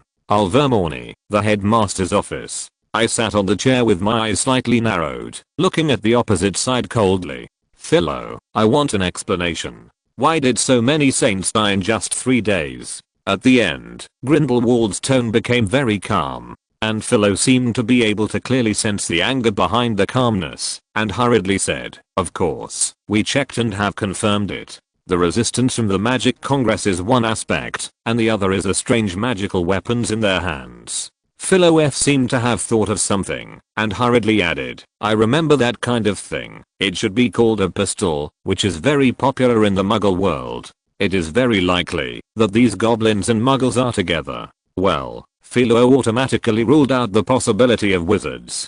Because the Statute of Secrecy is not just a law, its essence is a magic contract. Normally, there is nothing wrong with violating the Statute of Secrecy. At most you will be caught by the auras. But as an employee of the Ministry of Magic, under the effect of the contract, it is difficult to break the law knowingly, unless you take on all the power. Well, it's not that Philo looked down on these wizards, but the reality is that these wizards are not fighting for their dignity. Alas, they are all corrupted by money. When the voice fell, the space was silent, which put great pressure on Philo. But soon, he patted his chest and promised immediately. Don't worry, sir, give me some time. I will catch all these goblins hiding underground like mice, and deal with them one by one. Chapter 461, Fudge's Dream, Old Batty's Desire. At night, Birmingham, England. As the second largest city after London, Birmingham has a population of millions, and it is brightly lit, and extremely prosperous at night. At this moment, the bright moon casts soft moonlight on the earth. Looking up, a brilliant starry sky picture comes into view. At least, that's what Fudge sees. Now he is standing in front of a lake, looking up, with an inexplicable smile on his face. It seems that he has thought of something beautiful. Not far away, Umbridge, as a confidant, looked at Fudge at this moment, and complained in her heart. She didn't understand what the minister was thinking. It would be fine, if he found a secret magical city or magical ruins. But Birmingham, who in the UK, doesn't know this city. As for that, and, no matter what, isn't it just a Muggle city? How come it seems like gold and silver treasures have been found? This makes Umbridge difficult to understand. Although she thought so in her heart, the expression on her face matched Fudge at the moment, showing a congratulatory smile. It was as if Fudge was re-elected as a minister at this moment. Humph, she doesn't know anything else, but she is very good at flattering. Do you think she climbed up purely by being loyal and obedient? No, she is very good at talking, and she is also well versed in the hearts of people in the workplace. Her boss was delighted by her flattery, and her subordinates were pushed and pulled by her. Even her competitors left in anger due to her sarcasm. However, the next moment, she was stunned. A seed with a faint blue light floated from the front of Minister Fudge to the center of the lake, to the sky, and flew higher. The blue light kept flickering and became brighter. The lake, which was originally shining with a faint silver-white moonlight, began to shine with blue light. Whoosh, whoosh, whoosh. At this moment, Umbridge seemed to feel a breeze coming from a distance. But then, a huge pressure came, causing her face to change drastically. Her originally slightly rosy face turned pale in an instant. She looked at Fudge beside the lake in disbelief. What a strong mental power. No, it's hard to describe how strong it is. This is a spiritual power beyond imagination, as vast as the ocean. At this moment, Umbridge is very sure that even Dumbledore can hardly possess such a magnificent spiritual power. Looking at the familiar Fudge in front of her, Umbridge suddenly felt a sense of strangeness in her heart. She has been following Fudge for the past few years, and she knows very well what kind of person Fudge is. His strength is not too bad, but he is definitely not strong. The reason why Fudge can become the Minister of Magic is, on the one hand, because he has rich qualifications, and can survive to the position of Minister of Magic. On the other hand, it is because of his smooth personality, and he is a typical politician. It can be seen from the fact that, when he just took office as the Minister of Magic, he wrote to Dumbledore shamelessly for advice. Later, he was willing to sacrifice his interests to win over the pureblood family, and even Lockhart was not spared. It can be said to be extremely smooth. Let Umbridge learn a lot. Well, how to climb from a Ministry of Magic employee step by step to the position of Minister of Magic. For Umbridge, it is quite inspiring. However, feel the magnificent spiritual power carefully. For some reason, she could feel a sense of fragility. This huge but fragile conflict made Umbridge feel uncomfortable. It seemed different from what she imagined. However, before she could think about it, a more shocking scene happened. Above the lake, blue light gathered, and an illusory phantom emerged. In the phantom, there seemed to be grasslands, woods, cities, and living creatures. These were constantly changing and twisting. At this moment, Fudge stood in front of the phantom and gently waved the wand in his hand. The wand outlined a strange trajectory in the air, and the speed of the phantom's transformation further increased. The majestic mental power that continued to gather above the head was also injected into the twisting and changing phantom. Under Umbridge's gaze, the originally blue phantom began to be stained with other colors. There was wholly pure white, dazzling golden yellow, deep dark green, and even a dark color that exuded the breath of death. Standing not far away, looking at the colorful phantom, for some reason, Umbridge felt a strong desire in her heart, and greed flashed in her eyes. It seemed that, as long as she had the phantom not far away, she would be able to get everything. Ha ha ha. At this moment, Fudge was looking at the dream world in front of him with obsession. His breathing became very rapid, and his eyes were full of enthusiasm, excitement, and excitement. With the continuous injection of mental power, the phantom gradually expanded and spread to the surroundings. At this time, Fudge seemed to wake up and waved his wand hurriedly. Using his own mental power as a trigger, he began to adjust the mixed mental power fragments. According to the teachings from Carter, Fudge began to shape the dream world according to a fixed proportion. For the first casting, the space does not necessarily need to be large, but it must be bright, and the energy must be sufficient, and it is best to have a certain nourishing effect on the spirit. Fudge thought secretly in his heart, and waved his wand continuously, changing direction. Soon, the changes in the phantom began to shrink more and more. At the same time, Fudge also walked towards the middle. But, at this moment, in Umbridge's eyes, Fudge's figure seemed to become a little illusory as he moved forward. But as if infected, Umbridge felt a strong pressure in her heart. Ha ha. And Fudge, without giving Umbridge any help, was now concentrating on adjusting the dream world. Even if it was a miniature dream world, he just felt it clearly. When the power of the dream world was loaded on himself, the sense of security from the heart and the feeling of being full of power made people obsessed. He believed very much that at this moment, he could beat 5, 6, or even 10 people in the past. This is the power of the dream world, even if it is a miniature one. Fudge thought with some emotion in his heart, but he didn't think for long, and immersed all his consciousness in the dream world.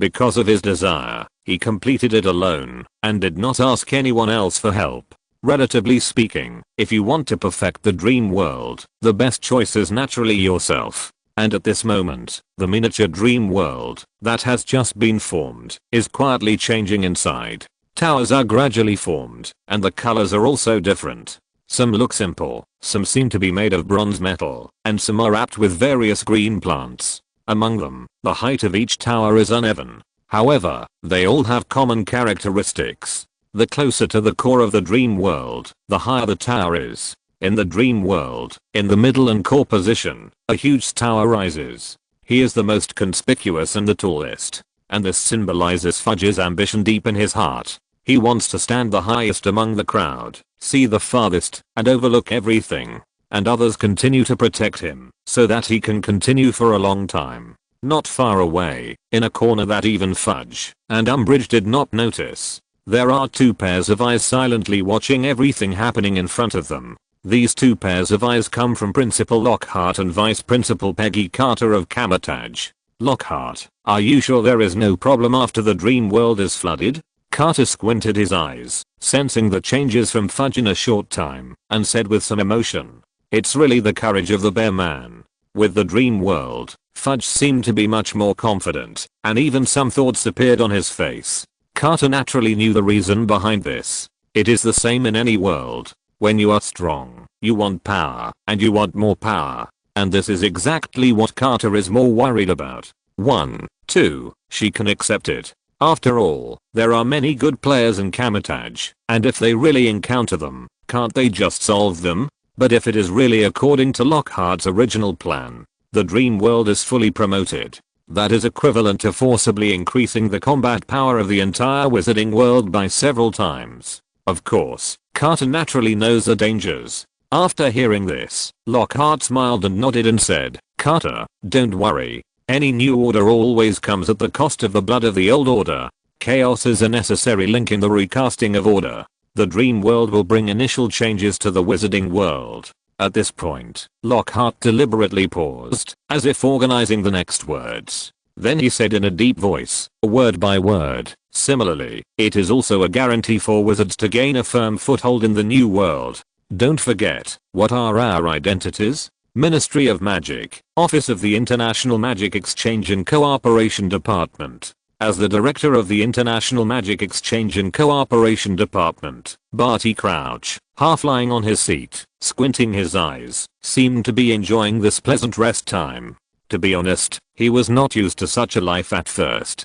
But there is no way. Reality is not like a story. It really happened. If you do something wrong, you have to admit your punishment. However, deep in his heart, he still has some regrets. After all, he was only one step away from the position of Minister of Magic. What a pity, what a pity. When he thought of this, Barty Crouch's heart twitched a little. He quickly changed his mind and tried his best to keep his heart calm and rest. When Barty Crouch was resting, suddenly puff, puff, puff, green light flashed, and two familiar figures were teleported in front of the magic fireplace. This made Barty's eyes widen, and he observed them in detail. The two figures were one tall and one short. The tall one was wearing a black wizard robe, with blonde hair and blue eyes, and various magical equipment on his neck and wrists. The short one was wearing a tight black suit, and leaning on a civilized staff, which looked even a little funny. It was a goblin. What surprised old Barty Crouch was that he clearly saw that the relationship between the two was obviously dominated by the goblin.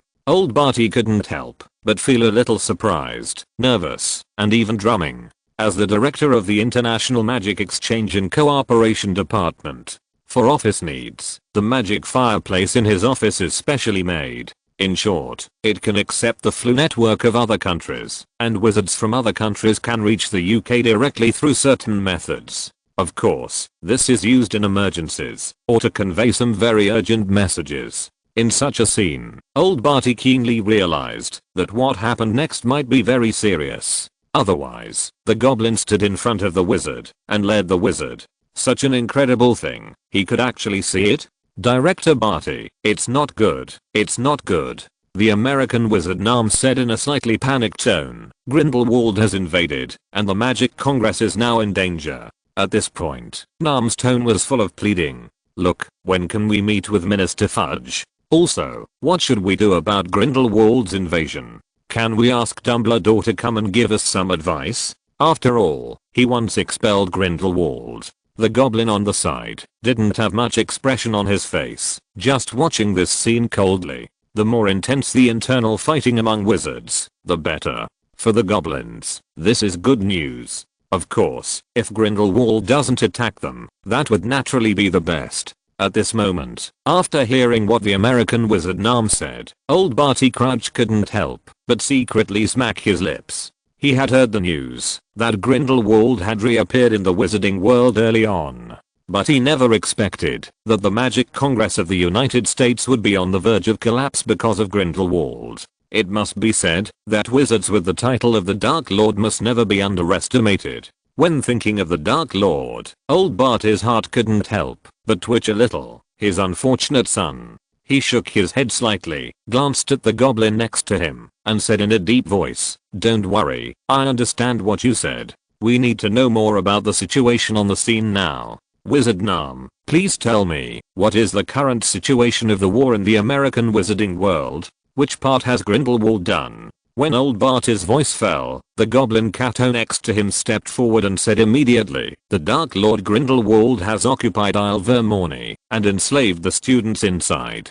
At the same time, not long ago, He also launched an attack on the Magic Congress, but with the wizards' hard work, they finally succeeded in resisting the invasion. However, the Speaker of the Magic Congress was severely injured in the fierce battle with Grindelwald, and cannot handle affairs for the time being. Now the Deputy Speaker Lord Chenis is in charge of affairs. Listening to the introduction of the Goblin Cato, and the wizard's occasional supplements, old Barty's face became more and more serious. As the former director of the Department of Magical Law Enforcement, his vision still exists. According to the expressions of goblins and wizards, the current Magic Congress is at a disadvantage as a whole, and is even on the verge of extinction. If there is nothing false, then it is really dangerous. Now, wizards and goblins have united to resist the invasion of the Dark Lord Grindelwald. Hearing this, old Barty's eyes suddenly condensed, and he found something strange in it. There are some things that wizards can say, but goblins will never speak. Chapter 462 Cornelius Fudge, leading the Ministry of Magic to glory. Ministry of Magic Minister's office. Old Barty, are you kidding? Although he was sitting in an office chair, Fudge leaned forward, clasped his hands together, and placed them on the desk, staring at Barty crouch in front of him, with a look of surprise on his face. Scrimgeour, the head of the Aura office, also had a serious look on his face. They were all familiar with old Barty. The three of them were colleagues in the past. As the former director of the Department of Magical Law Enforcement, he had the highest status among the three. He was always known for his rigorous work and even cold and ruthless. If it weren't for his son Barty Jr., maybe the current Minister of Magic would be old Barty instead of Fudge. Now old Barty told them that the United States Magical Congress was about to collapse, and the entire American wizarding world would be ruled by Grindelwald. They subconsciously didn't believe it, because in their impression, the strength of the American wizarding world was not weak, and Grindelwald had suffered losses there before. As a result, Grindelwald was going to control the entire American wizarding world less than 2 or 3 months after he came out. Was this a bit of a joke? However, looking at old Barty's serious expression, the two finally chose to believe it. Minister Fudge, Scrimgeour, the wizards and goblins of the Magical Congress are outside. If you have any doubts, you can meet and talk directly. Then, as if he had thought of something, old Barty added, by the way, I feel that the goblin is a little strange this time. I think the authenticity of the news should start from his side. Hearing this, Fudge thought for a moment, looked at Scrimgeour, and a cold smile appeared on his face. They naturally understood old Barty's thoughts. Influenced by the traditional concept of the wizarding world, only the life of wizards is real life. As for goblins, they are just lucky in the past, and became high-level slaves of wizards. Even though the other party is now in charge of Gringotts, has advanced alchemy, and has a much higher status, the contempt for goblins has not decreased among many wizards, especially purebloods. Humph. They are just hired workers who manage their money. Of course, there is also a kind of sour grapes. After all, compared with wizards, goblins have a talent for numbers, and are sensitive to money, which is much more than ordinary wizards. In simple terms, goblins are of low status, but have considerable power. TSK, TSK, TSK, it feels a bit like the great eunuchs of ancient times. After seeing that the two understood his general meaning, old Barty walked out, and prepared to call the wizards and goblins in. Almost soon, or rather, the wizards and goblins from the United States were waiting at the door. As the door closed again, the two walked in front of Fudge and Scrimgeour. Dear Minister of Magic, I'm Nam, the helper sent by the Magical Congress. I salute you. Nam bowed and said, and the goblin beside him also saluted hurriedly. Just as he was about to say something, he was interrupted by Fudge. Nam, right? Fudge asked in a flat tone. What position do you hold in the Magical Congress? Who sent you? Hearing Fudge's questions one after another, but completely ignoring him, a trace of indignation appeared on the goblin Cato's face. This made Scrimgeour, who was paying attention to it, narrow his eyes. Sure enough, this goblin is weird. What is this goblin so anxious to show? It seems that it can't do without it. Nam didn't care about the goblin's expression. He looked a little anxious and said quickly, Minister Fudge, I'm under the command of the Aura Enforcement Department, and am an Aura Captain. Now because the Speaker of the Magic Congress is seriously injured, it was the Deputy Speaker Chenis who sent me to seek support. Nam briefly introduced himself and cut the conversation back to the topic. Now the Magic Congress has joined forces with the goblins to resist the invasion of Grindelwald and the Saints. This invasion is very fierce. We need the support of the British Ministry of Magic. Then, he emphasized, I hope that Headmaster Dumbledore will support us, especially against Grindelwald. Because our speaker is recovering from his injuries and cannot fight yet, I have no one to resist Grindelwald now. Hearing this, Fudge roughly understood. He said, although Grindelwald is very powerful, is the Magic Congress so weak? So, the strongest can't take action. No wonder, no wonder. The war in the wizarding world. The strongest is like a nuclear bomb in the muggle world. You don't need it, but you must have it. Otherwise, when the opponent's strongest person appears, no one will stop him, and it will be a massacre. They have Dumbledore. So even though there has been a clear trend of decline in recent years, no one dares to underestimate them. Now they have Lockhart. TSK. At Lockhart's young age, his position as the number one in the British wizarding world can be maintained for another 100 years, or even longer.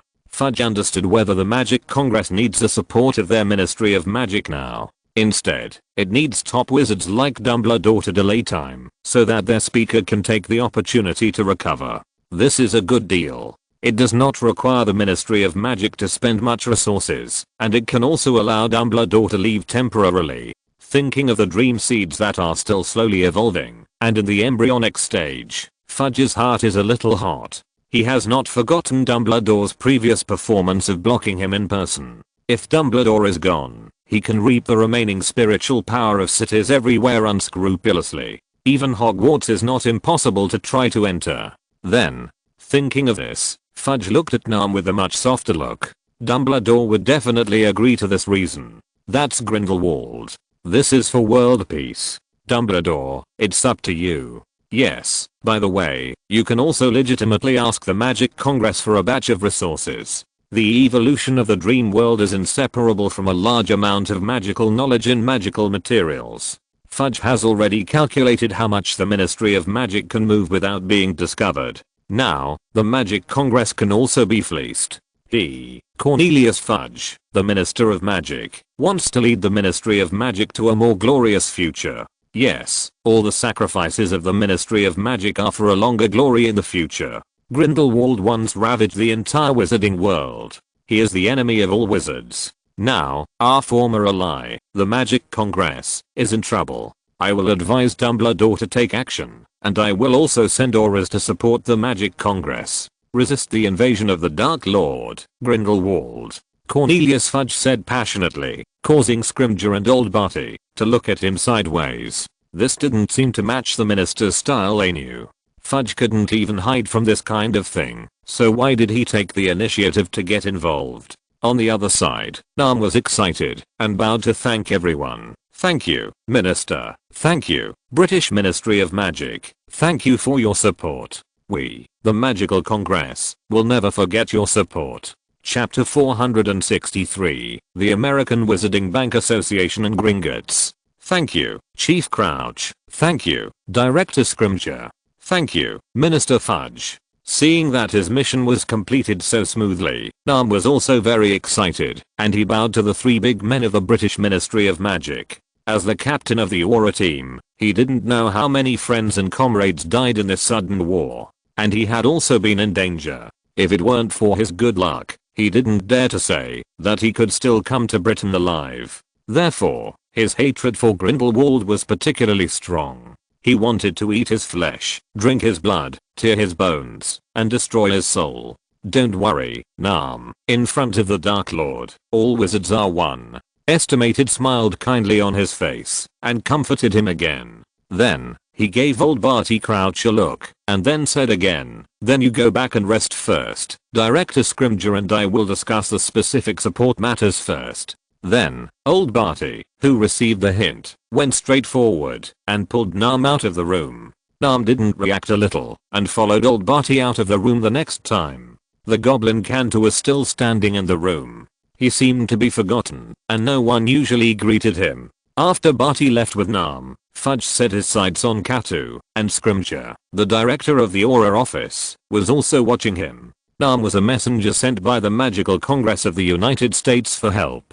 They were embarrassed to take action directly, otherwise if they were found out, there would be gossip after the news spread. But for the goblin, this was really not a big deal. In the end, the memory would be cleansed and everything would be restored to its original state. Even if they knew, no one would say anything. It is possible that this goblin was a tool for transmitting information sent by the Magical Congress to them.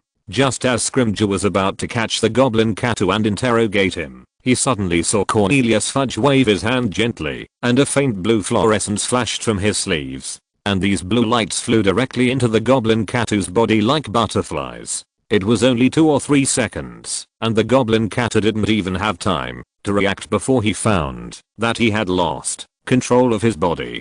The next moment, I saw that Catu's short body trembled slightly, his eyes began to become a little dull, and his whole body seemed to be fixed, becoming stiff, like a puppet. This made Scrimgeour lower his head slightly, and a strange look flashed in his eyes. If it weren't for the fact that Fudge's soul breath had not changed, and he had passed the strict review of the Ministry of Magic, he could still use the various permissions of the Ministry of Magic. He really thought that Fudge was controlled by someone. Although Fudge's movements were slight just now, he actually felt a strong threat of death. What a magnificent mental power. He knew that, when a wizard became the Minister of Magic, he could use the power of the Ministry of Magic in the Ministry of Magic. Just like Dumbledore in Hogwarts. But the feeling he gave him just now was not like Fudge using his deepest authority in the Ministry of Magic. It was as if he was using his own power. But it seemed a little different. However, it was better not to face Fudge at this time. Fudge was controlling the goblin Catu in front of him. How could Scrimgeour, who had lived for so many years, not know? At this moment, Fudge looked at the controlled goblin and brushed his forehead in a nonchalant manner. Well, actually, he was wiping the cold sweat from his forehead. He just used the power of the dream world, or more precisely, the power of the dream seed. However, after absorbing the spiritual ocean of a city, the power of the dream seed far exceeded the upper limit of his ability. If it weren't for desperately controlling it, the goblin card would probably be a pile of minced meat. At that time, the situation would be a bit ugly. However, looking at Scrimgeour who was bowing his head at this moment, Fudge still showed a smug smile on his face. In any case, this time Scrimgeour, the aura director, was finally subdued by him. He had long known that Scrimgeour was not really obedient to him, but chose to follow orders because of his position. If it didn't affect his interests, it would be easier. If it really affected his own interests, he would be the first to turn against him. Even every time he needed Scrimgeour to do something, he had to give up some interests to mobilize the other party's enthusiasm. Come on, introduce yourself and tell me what you do. Fudge ordered the puppet he controlled, and tell us the real situation of the American wizarding world now. The controlled goblin Catu introduced himself like a puppet, speaking in a dull voice. My name is Catu, and I'm the deputy director of the Brave Army of the Wizard Bank Association. I'm good at using magic guns, master certain goblin magic, and have strong melee ability. In this operation, in addition to seeking rescue, we must also take the opportunity to contact the goblins in Gringotts. Fudge and Scrimgeour, who had originally looked relaxed, became more and more ugly after hearing what the goblin Catu said. Kamar-Taj, the dream world. Lockhart sat cross-legged at the core of the dream, carefully experiencing the operation of the dream world. This dream world is not constructed by ordinary dream seeds. It is gradually evolved from the soul fragments of a dimensional demon god in the fragments of the dream dimension. It is no exaggeration to say that it contains the secret of becoming a dimensional demon god. This is what he applied to the Supreme Sorcerer, based on his previous contributions. Or to be more precise, this was a gift from the Supreme Sorcerer, and a deal he made with him. What he had to do was very simple, and it was what he had been doing all along, except that now he had added another goal. Build a new magic system, so that mages don't need to rely on the power of gods, even Vishanti. This thing is difficult to accomplish with his own strength. What is needed is the power of the entire wizarding world, and even more, so the wisdom of top wizards. And the dream world is the key to connecting them. At this moment, Lockhart was immersed in his mind, while feeling the operation of the dream world. He did not forget to pay attention to the dream seeds he had distributed to Dumbledore, Fudge and others before. These dream seeds were derived from the original dream seeds, or the fragments of the dream dimension. It can be said to be a defective product. But even if it is a defective product, it contains part of the dream dimension and the power of gods. It is still possible to build a dream world, use the power in it, amplify oneself, and deduce magic. What's even better is that, because Lockhart controls the original dream seeds, they can use more resources, and perform more mysterious magic to try to refine them. As long as they don't become a god level power, the control is still in Lockhart's hands. At least, information is usually circulated. He has obtained a lot of advanced magic used exclusively by the Ministry of Magic through Fudge's dream seeds, and even came into contact with lost magic materials. This time, he seems to have obtained some interesting information from Fudge. You know, he wanted to take action against Gringotts a long time ago. It's just that Gringotts involves all aspects of the British wizarding world. He just needs to find a suitable time. Now, the time has come. Chapter 464, The Goblin Revolutionary Army, Voldemort's Purpose. Gringotts. It is the richest place in the British wizarding world, gathering a huge amount of wealth. Gold galleons like a mountain of gold, dazzling magic materials, mysterious and complicated magic books. This is a symbol of wealth. For the goblins outside, this place is like heaven, and the air is filled with the smell of money. It makes goblins obsessed, crazy, and yearning. Of course, they don't know the other side of Gringotts. At this moment, the goblin turner is lying on the bed in his room, sleeping soundly. His current room is much more spacious than the original small house, even closer to the ground, and even the furniture is a lot new. Generally speaking, basically all the goblins in Gringotts live underground, and the closer the residence is to the ground, the more noble the status. The lowest ones are often ordinary goblins with the lowest status in Gringotts. They do a lot of hard work and support the operation of the entire Gringotts. But this is Gringotts. Some goblins live like heaven, but some goblins live harder than the wandering goblins outside. These lowly goblins may have lived underground all their lives. They were born underground, grew up underground, and died underground. As for returning to the surface, in the minds of many goblins, the surface is full of ferocious wizards and hideous magical creatures. For weak goblins, returning to the surface is equivalent to death. Only under the protection of Gringotts can they survive in the wizarding world. This is a rumor among the goblins at the bottom of Gringotts. After years of exaggeration, they believe it. As for those who don't believe it, they either die or become a member of Gringotts' guard system. After all, in the wizarding world, they can't oppress wizards. So for the sake of future glory, the goblin people can only suffer. After all, compared with wizards, goblins have stronger fertility. Well, this is an important theoretical support for some top goblins to believe that goblins will eventually defeat wizards. Even if they can't beat wizards, they can be exhausted to death. The goblin clan will definitely live longer than wizards. Ha ha ha. The goblin turner was lying on the bed, breathing slowly, as if he was in a deep sleep. In fact, his spirit had sunk into a wonderful dream world. The branch of the dream world, Goblin Paradise. Bright sunshine, vast ocean, beautiful island, golden beach. In addition, you can see the waves coming from time to time. It gives people an inexplicable tranquility. At this moment on the beach, scattered goblins were lying on the beach. Some of them were lying on the beach, looking up at the bright sky and breathing fresh air vigorously. Some were jumping around, and even climbing up the woods not far away, as if they were excited about the beautiful environment at the moment. At this moment, the goblin turner was standing on a huge rock not far away, overlooking the goblins below. Next to him stood a goblin in dark purple clothes, who was not young, even a little old. But the gleam in his eyes from time to time, and the magic wand on his waist, made people feel inexplicably afraid. He is Bruno, a well-known imitation alchemist among the wandering goblins, and Lockhart's exclusive alchemist. At this moment, he has a new identity, the leader of the Goblin Revolutionary Army. Master Bruno, we have investigated the information of the goblins in Gringotts as you ordered. The goblin turner said in a deep voice, it is the same as we expected before. Gringotts seems to have discovered some movements, and has begun to organize its armaments. Our people saw hundreds of magic guns with their own eyes, and we don't know where they are transported. At this point, Turner's face showed a vicious look, and he said fiercely, I think we should take advantage of them, now that they are not fully prepared.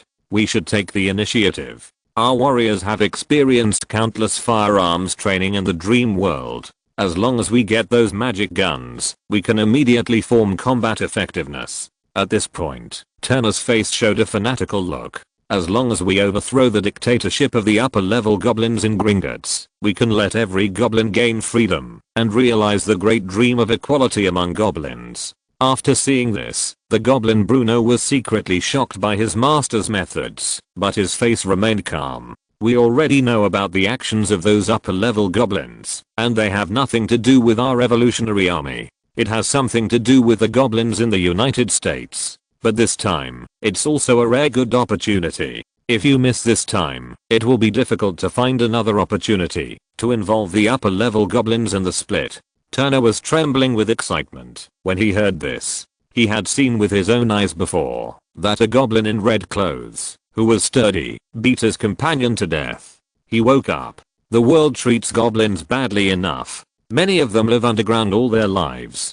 Even he is lucky enough. The struggle of his ancestors gave him the opportunity to occasionally go to the ground to receive those wizards. But under such harsh conditions, goblins still cannot unite with each other. Exploitation, killing, destruction. It keeps happening in his eyes. And the root cause of all this is the upper level goblins in Gringotts, who exploit goblins and monopolize everything for their own wealth and status. They are no longer goblins. They are parasites living on the goblin race. They extract the essence of the goblins and use them to grow. They are pests and maggots. If goblins want to rise, they can only use them as sacrifices and nutrients to have a glimmer of hope. They are the revolutionary army of goblins, and they are fighting for the secrets of the upper goblins. Their goal is for goblins to rise again, and for every goblin to see the sun on the ground and gain the right to freedom. Achieve equality for goblins. Hogwarts, the principal's office. Phoenix stood in front of the window, looking at the humans and goblins in the room with interest. Fudge and Dora Director Scrimgeour, with a dull-looking puppet goblin card, stared at Dumbledore opposite. Principal Dumbledore, this is the current situation of the Magical Congress of the United States of America. What do you think now? Minister of Magic Fudge said to Dumbledore in a deep voice. Fudge at this moment is different from before, and he seems more confident and calm. It is completely different from his previous timidity and caution, and this confidence comes from the substantial growth of his own strength. Dumbledore saw this look, and he had some experience. But after feeling a familiar breath from Fudge, he seemed to know the reason and fell silent. Lockhart not only gave Fudge a dream seed, but also McGonagall. He also used this opportunity to study the special features of dream seeds. It must be said that this was the first time he saw such a wonderful thing, as if it contained a world. In his eyes, it was really beautiful, as if all the mysteries of magic were included in it. It was natural, incomparable, and wonderful. While marveling at it, he also had deep doubts in his heart. Can this be created by a wizard? It was incredible, like a god in mythology. At this moment, Fudge saw a trace of impatience in Dumbledore's eyes, who was lost in thought and deliberately coughed a few times. Well, the greatly increased strength made his confidence swell. In the past, he would have to wait obediently on the side and wait for Dumbledore to come back to his senses before communicating. As Fudge coughed lightly, Dumbledore quickly came back to his senses, thinking back to the current development of the situation, and a bitter smile appeared on his face. Minister Fudge, I have to say that the news you brought me really shocked me. Dumbledore shook his head slightly and said helplessly, if you want me to give you advice, I think we should wait and see. The Jetler I know is not that easy to deal with. Fudge heard this and couldn't help but feel anxious and a little regretful. If Dumbledore didn't leave, how could he take the opportunity to fleece Hogwarts? When he came here, he took the opportunity to check the status of Hogwarts at this time. The dream world has not yet been launched. The historical information left by Hogwarts for thousands of years, the deep magic, and even the attached spiritual imprints. They are all excellent nutrients. But now that Dumbledore didn't go out, he really didn't dare to start directly. Alas, I should have fooled Dumbledore first. As for the changes of the goblins, it's not too late to wait until they break out. However, when I think of the information in the goblin card, I can't help but feel a headache. If you want to deal with goblins, you really can't do without Dumbledore. Because the relationship between the 4 founders of Hogwarts and goblins is not small. For example, the Gryffindor Holy Sword was made by endless goblins. And all the former Hogwarts principals have a good relationship with goblins. Even Dumbledore once stood up for goblins. Although it is to deal with the Dark Lord, it is not unrelated to the close connection between Hogwarts and goblins. After all, Dumbledore upholds the idea that order is above all else. Dealing with goblins will undoubtedly set off a new war, which will have a huge impact. It is somewhat contradictory to Dumbledore's ideas. This time, Dumbledore can't be bypassed, or Dumbledore must be persuaded, otherwise the Wizengamot alone is a problem. And the reason why Fudge is so dedicated is that he is completely worthy of his responsibility as the Minister of Magic in order to prevent wizards from being harmed by goblins. Well, it has nothing to do with the huge wealth accumulated by Gringotts for thousands of years. When Fudge thought of this, he was so excited that he couldn't help but take action against Gringotts. His heart of upholding justice and protecting wizards could no longer be restrained. Principal Dumbledore, this is not a trivial matter. Fudge persuaded, some things we really can't wait. The Magic Congress of the United States is a typical case. Think about how powerful it was before, and now, how corrupt it is. If it weren't for the support of the goblins, I'm afraid it would have been destroyed long ago. Now we know that Gringotts has begun to prepare to support the Wizard Bank Association of the United States. It's hard not to guarantee that the other party will embezzle the property belonging to wizards and forge weapons to deal with us wizards. If we don't take action now, what if he empties the wealth of our entire British wizarding world? It will be too late to regret it. Hearing this, Dumbledore hesitated. To be honest, for hundreds of years, the goblins have been managing the property of wizards in a very orderly manner. There may be some small mistakes in the middle, but there have never been any big mistakes. But who would have thought that the goblins would have such wolfish ambitions? Thinking of secretly subverting the current order of the wizarding world, using the capital means they are best at. If other factors are not considered, dealing with goblins is urgent. Because this method is extremely secretive and has been launched for a long time. The decline of the American Magical Congress to the point of being unable to resist Grindelwald's invasion is the best manifestation. Even if it weren't for Grindelwald's invasion, I'm afraid that in many years, the American Magical Congress will become a tool for goblins to attack wizards. And they still don't know. When Dumbledore thought of this, he was a little chilled. And Fudge saw that Dumbledore was still hesitating, and he couldn't help but put pressure on him. I have also told Principal Lockhart about the goblins of Principal Dumbledore. He expressed his support and is willing to be the main force to deal with the goblins in Gringotts. So don't worry, we will unite with the British wizarding world to deal with Gringotts. But we are a little out of reach of the Wizard Bank Association. Hearing this, Dumbledore turned his head suddenly and stared into Fudge's blue eyes. How could he not know that Fudge was reminding himself? Now the Ministry of Magic has united with Kamar-Taj, and with the pure blood family power that both sides can mobilize, they are ready to take action against the goblins. The remaining Hogwarts and Voldemort have not made a clear statement yet, and based on his understanding of Tom will most likely not miss this killing. In short, only Hogwarts' attitude is unclear now, and given the relationship between Hogwarts and goblins in the past. Oh, headache. Thinking of this, Dumbledore made up his mind. Okay, I understand what you mean.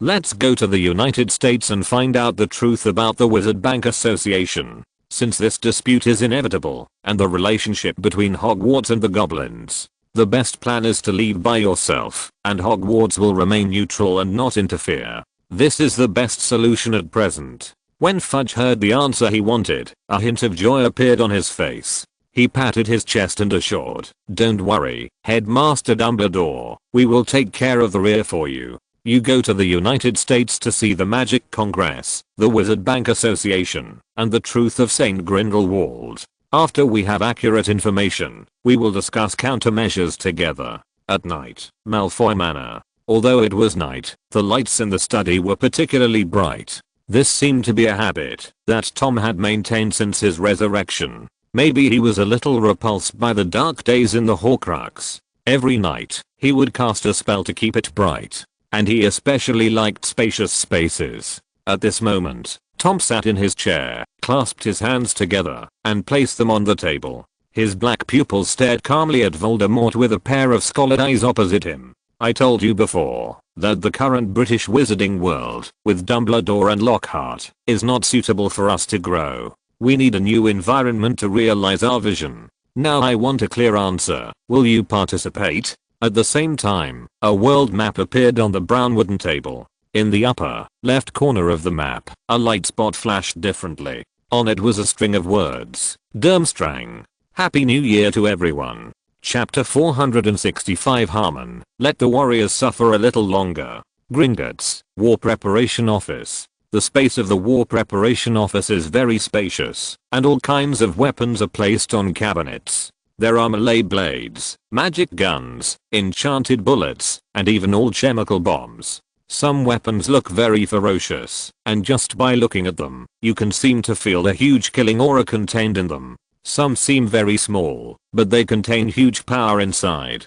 After being gently activated, they will cause endless killing. At this moment, the old goblin in dark purple clothes wandered around, and from time to time he gently touched the cold weapon with his hand, and his face showed an obsessive look. This is the hope for the rise of the goblins.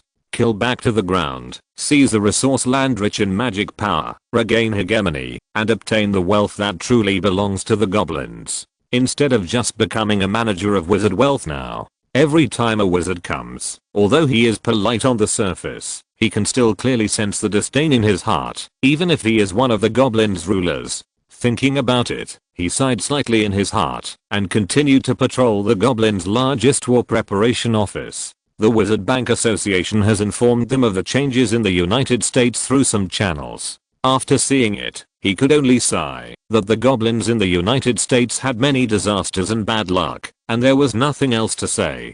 To put it bluntly, seeing such a thing, he still had the mood of watching a show in his heart. Because compared with the goblins in the United Kingdom, the development of the goblins in the United States was very smooth before, and even smooth, which made them extremely envious. Even the Magic Congress was almost corrupted, and even the deputy speaker was their man. On the other hand, in the United Kingdom, because of the traditional concept of pure blood families, the Ministry of Magic has a rather arrogant attitude.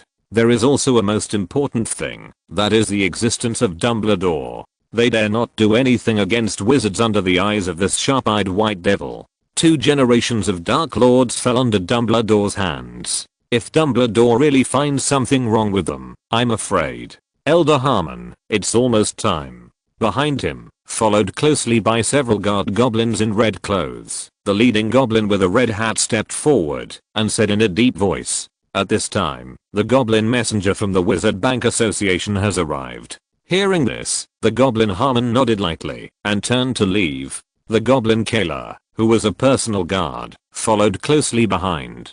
He was the confidant of the goblin Elder Harmon. He was not only responsible for minding daily affairs, he was also responsible for protecting Harmon's safety and using his body to protect the Elder Harmon at critical moments. He even specially practiced the corresponding goblin magic for this purpose. It has a certain effect on the 3 unforgivable curses, the killing curse.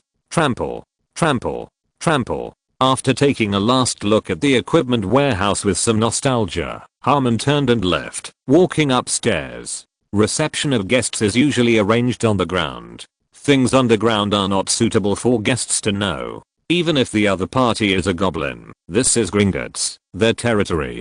Gringotts, reception room. Katu, the goblin messenger for help, was not annoyed at all and sat quietly on the chair in the reception room. It seemed that he was waiting for the next master to arrive. However, from his occasional frown and his thoughtful eyes, one can still feel his inner uneasiness. For some reason, he always feels something is wrong.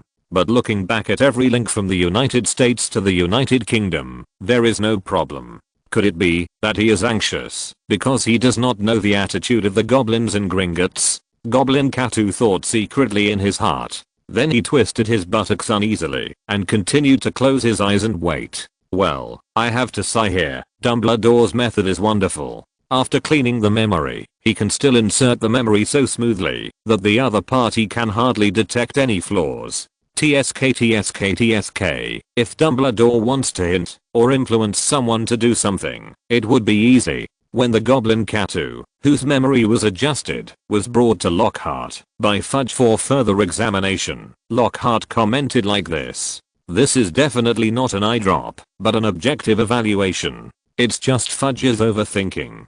Hello, I'm Harmon, the Elder of Gringotts. You are the Goblin Catu, right? I heard your director mayor mentioned you. You are a rare and outstanding talent. He started by giving the other party a real warning. When the Goblin Catu heard that Harmon had given his information in such detail, he couldn't help but shudder in his heart, but soon relaxed and said in a deep voice, "Respected Elder Harmon, the Wizard Bank Association greets you and thank you for your support this time."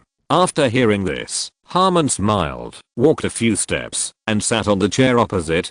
He leaned on the table with both hands, showing a smile on his face, and said, "By the way, there is something I really need to ask you. When are you going to change your name? The Wizard Bank Association. It sounds better than the Goblin Bank Association." Hearing this, Catu's face froze, and he couldn't help but sneered. "I really don't know about Elder Harmon's actions, and I can't get in touch with these experiences with my status." Then, he calmly mentioned his backer. "If you really want to know, you can contact our Elder Nas directly. I believe he will give you a satisfactory answer." It's said to ask about the name change, but in fact, isn't it just asking whether the American goblins have any major actions? After hearing this, Harmon seemed to shake his hand in boredom and said, "Forget it, I'll talk to Nas later. This time, we have prepared the weapons support you want. How are your resources prepared?" As he said this, Harmon waved his hand lightly, and a space extension bag floated from behind him and slowly landed on the table. After seeing this, the Goblin Catu couldn't help but have a ray of heat in his eyes, and then he reached out and took out a grey special space extension bag from his waist. He carefully placed it on the table and said softly, "These are the resources you asked for. I brought them all." Then, he quickly added, "Elder Harmon, I wonder if our Elder Nas has mentioned it to you? This time, in addition to weapons and resources, we also need some goblin combat support. Fighting with Grindelwald's saints, our goblins have suffered a lot of losses." As he said that, he took out the same grey space extension belt from his waist again. He placed it on the table and gently pushed it in front of Elder Harmon. "This is some of the rewards prepared by our association. If you perform exceptionally well in the battle later, we are willing to further increase the reward." Hearing this, Harmon narrowed his eyes and calmly opened the space extension belt in front of him. Feeling the amount of wealth contained in it, a faint smile appeared on his face. There is a saying in the ancient East that is very good. The sharpness of a sword is achieved through continuous grinding, and the sweet scent of plum blossoms is also born from the cold winter. Warriors need to hone themselves well to become real bloody soldiers. So, for the glory of the future, let the warriors suffer again. No, it should be that the soldiers need more training. Besides, with Dumbledore around, they dare not use too many of the soldiers they have trained. If you're listening to this novel on a channel other than Fanfic World, it means they downloaded and uploaded it without effort. We cordially invite you to visit our channel, Mundo Fanfic Novelos. There you'll find the original version of this story and you can explore many other novels of various genres. We're waiting for you to immerse yourself in a world of incredible novels. Chapter 466, Kamar-Taj's Apprentice, Credit System. At night, Hogwarts.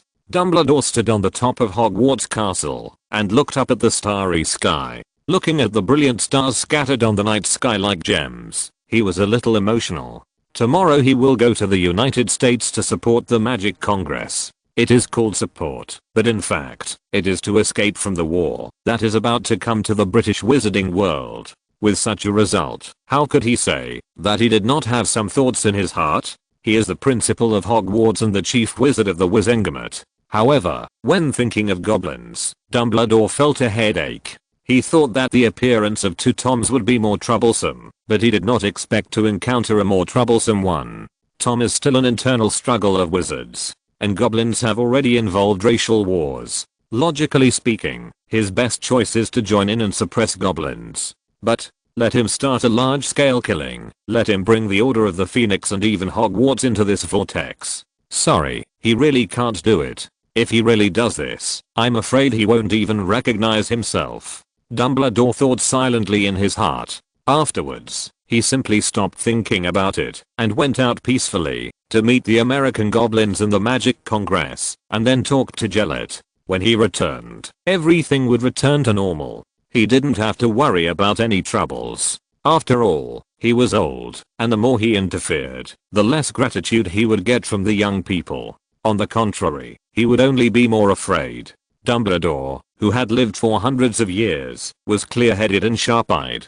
Or, in other words, this was the wisdom of life experience. Then Dumbledore stood at the top of the castle, his palm slightly extended forward, and a lavender dream seed floated on his palm. He was immersed in it, and with the help of his identity as the principal, he began to dispatch and gather the power of Hogwarts. In an instant, above Hogwarts, light spots of deep red, light green, indigo and other colors kept emerging and flashing. Just like the vast sea of stars in the universe. Magnificent. Vast. Shocking. These colorful light spots kept swimming, seeming to form patterns and pictures. There are brave lions, intelligent hawks, shrewd pythons, and loyal badgers. In addition, scenes of wizards making potions, taming magical creatures, and studying magical knowledge are gradually emerging. Looking at this scene, Dumbledore showed a nostalgic look on his face. However, when he thought of the changes in Fudge, Dumbledore sighed again, as if he felt it was a pity. The next moment, these light spots all gathered towards the purple dream seeds in Dumbledore's hand. A new dream world is about to be opened up. Secret space, Kamar-Taj.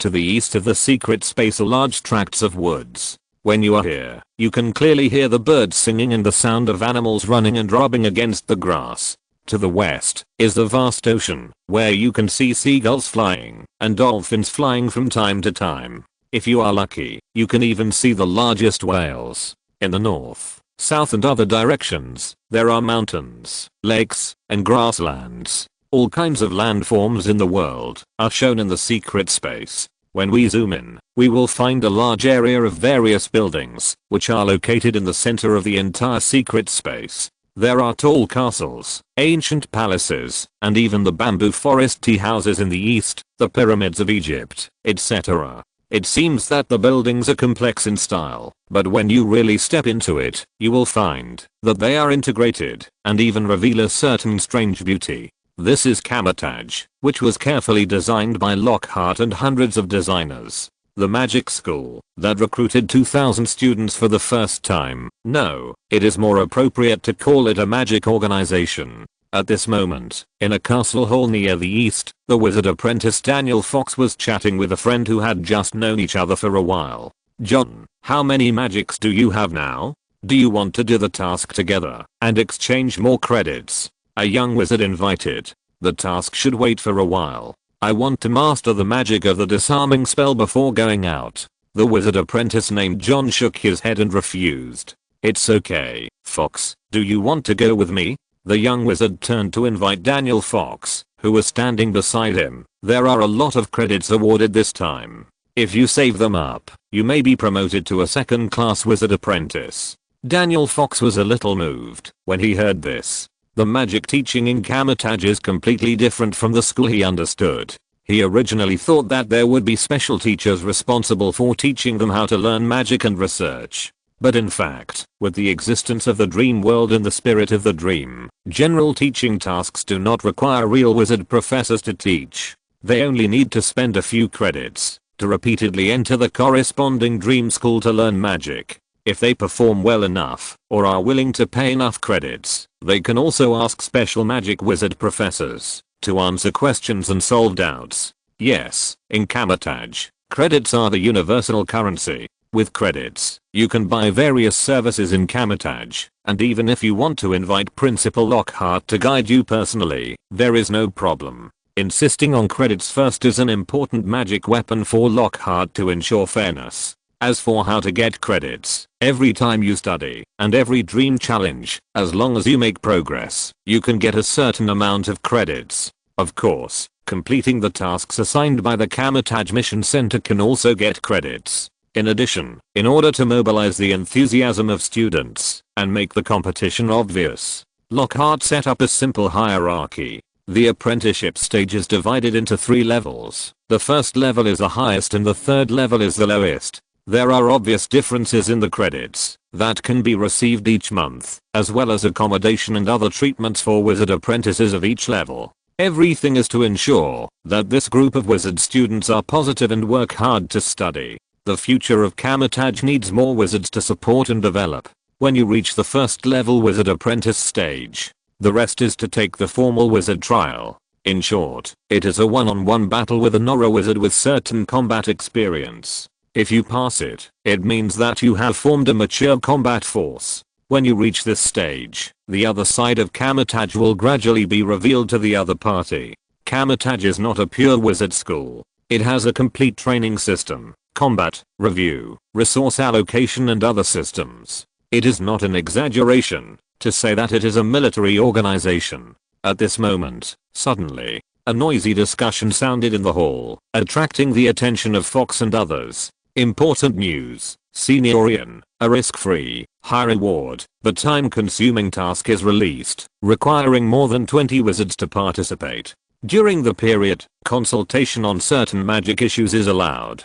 Chapter 467 Fairy. Oh no, something happened to Ginger Lang. In the morning, Gringotts. In Diagon Alley, people come and go, bustling and chatting. Wizards in various clothes appear one after another. Some stroll around, holding a bag in their hands, and are quite interested in the wizard robes, potion books, etc. on sale. Some have a very clear purpose, and walk towards a certain store in a hurry. After a while, they walk out hurriedly with a box in their hands. In Diagon Alley, basically every store is not short of customers. This is the most prosperous place in the British wizarding world. If you look down at Diagon Alley from the sky, you will find that the most conspicuous thing is the towering white building. Like a tower, like a palace. This is Gringotts, the only magic bank in the British wizarding world. In front of the bronze door, there are goblin guards wearing red uniforms with gold inlays. Every time a wizard arrives, they will bow slightly to show respect,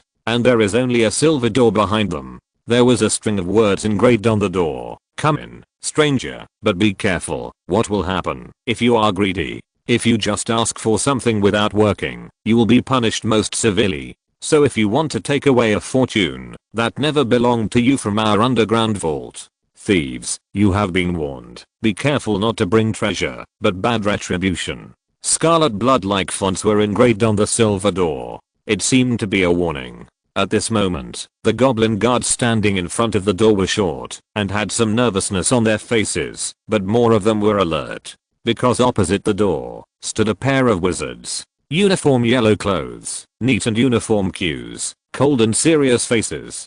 Such pressure is not something that the 4 guarding goblins can bear. After seeing it, the other wizards couldn't help but take a few glances. Seeing the Kamar-Taj logo embroidered on the yellow wizard robe, how could they not know that this was the new magic school that was going to be popular recently? At the beginning, students fought against the Death Eaters, and the leader, Principal Lockhart, even went to war with the Dark Lord and even forced him to flee. This kind of opening, that ordinary wizards could hardly imagine, was like lighting a rocket in the wizarding world. With a bang, at the cost of the Dark Lord, it completely established its position in the wizarding world. At this time, Kamar-Taj became the representative of training elite wizards in the eyes of many wizards. After all, whose wizards can fight werewolves, dark wizards, and Death Eaters at the student stage? And the leaders were the Wizardian and the Witch Wander. At this moment, the 2 of them stood at the door with 10 old students and 15 freshmen.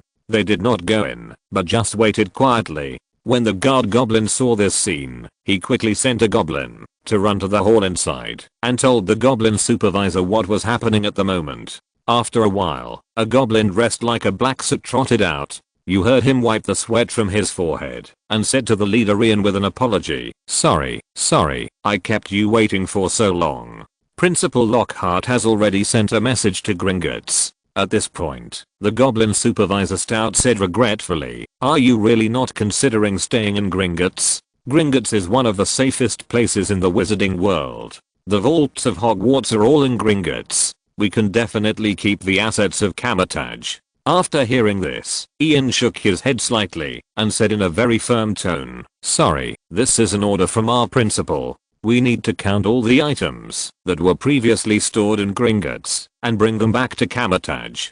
Hearing this, the goblin supervisor Stout's face showed a look of pain. Some time ago, to be precise, when it was reported that Lockhart was going to build a new magic school, a large number of gold galleons, magic items, and even books were stored in Gringotts. The number is very large. All the goblins who knew about it were envious. Although this amount was not as much as Hogwarts' accumulation of thousands of years, it was undoubtedly many times more than that of pureblood families. TSK. It was worthy of the existence of a new magic school. The resources were really sufficient. The goblin at that time thought so, and envy appeared on his face.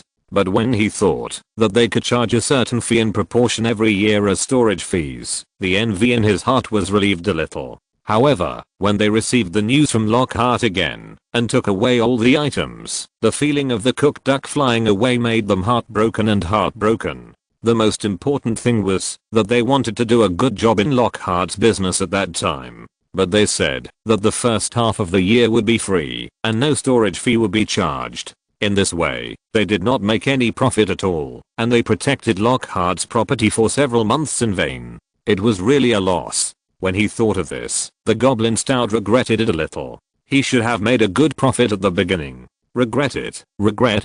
Ahem. Seeing the goblin supervisor's expression change, Ian coughed lightly, as if to remind him to continue to complete the asset transfer task. After hearing King K's voice, the goblin supervisor immediately came back to his senses. A bitter smile appeared on his face, and he extended his hand to invite and said, "Everyone, please enter Gringotts first, and we will go through the asset transfer procedures later." And Ian and Wanda would naturally not refuse. With the Kamar-Taj students behind them, they followed the goblin supervisor Stout to the inside of Gringotts. Passing through the first bronze gate and entering the second silver gate, the group of freshmen saw the blood red text in the middle. At most, they showed a little surprise on their faces, but there was no other movement. After all, they have seen everything in the dream world, and their horizons are much higher than those of ordinary wizards. Soon, they walked into the marble hall. In the spacious hall, long counters were placed around.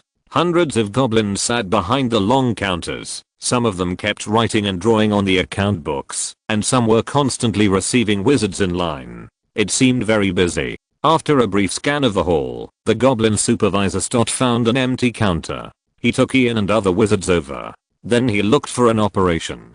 Several goblins trotted over and stood behind the counter, staring at Ian and others opposite. "Sir Ian, Ms. Wanda, the asset transfer process of Kamar-Taj can be carried out here."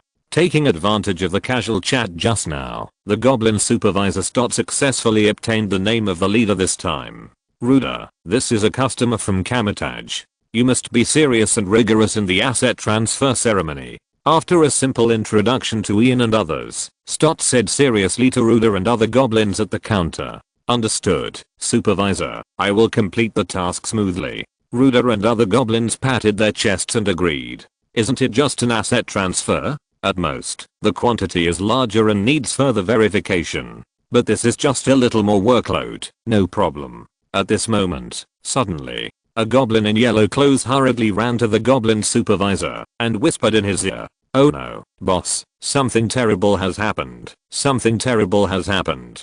Something has happened to the gold galleons in Kamar-Taj's vault." Chapter 468, Counterfeit and Real Money, the Fairy's Fear.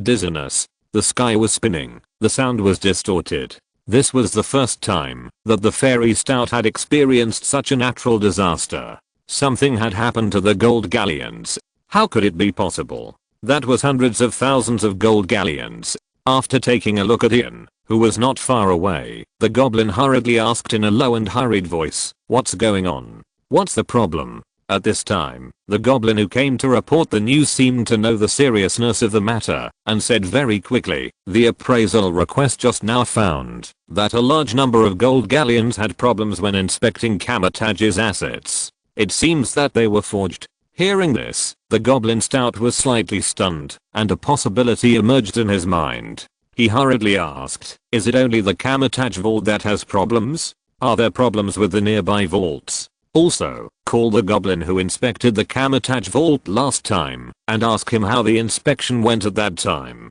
Hearing this, the goblin who reported the news said hesitantly, "Supervisor, someone has already investigated this matter. It seems that it is not only the Kamar-Taj vault that has such problems. Other vaults also show signs of forging gold galleons. It's just that the number is not as much as Kamar-Taj. And the initial inspection goblin has always been sure that he was not wrong at the time, and even if he was wrong, there would not be such a large-scale problem." Hearing this, Stout felt dizzy again. He could understand that Kamar-Taj had a large number of gold galleons. After all, one was hundreds of thousands of gold galleons, and the other was at most thousands or tens of thousands. However, today's level seemed a little difficult to pass. "When did this happen? Why did you tell me now?" Facing the supervisor's repeated questioning, the goblin who reported the news explained bitterly, "This problem has just been discovered."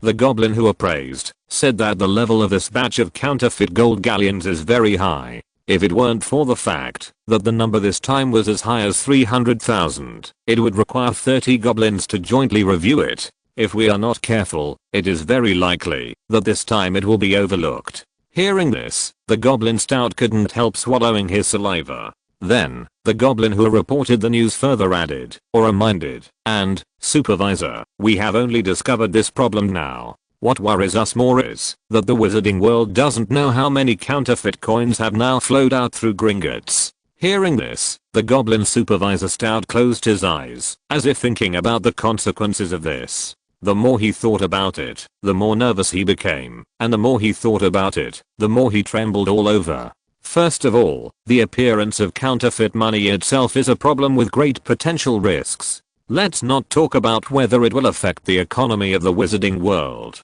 The most serious thing is that it will hit the reputation and status of Gringotts. What's more terrible is that if someone else really masters a method of making gold galleons and imitates them exactly or highly similarly, then the other party is equivalent to dividing up the power, status, and influence of Gringotts. You know, Gringotts, including the Wizard Bank Association and other goblin organizations, are established by relying on the monopoly of gold galleons. If this right is lost, or if it is affected, the impact will be destructive. Damn, it's been a disaster recently. It's fine that there are problems with the American goblins, but now there are problems here too. It's really a blessing that never comes alone, and a disaster that never comes alone.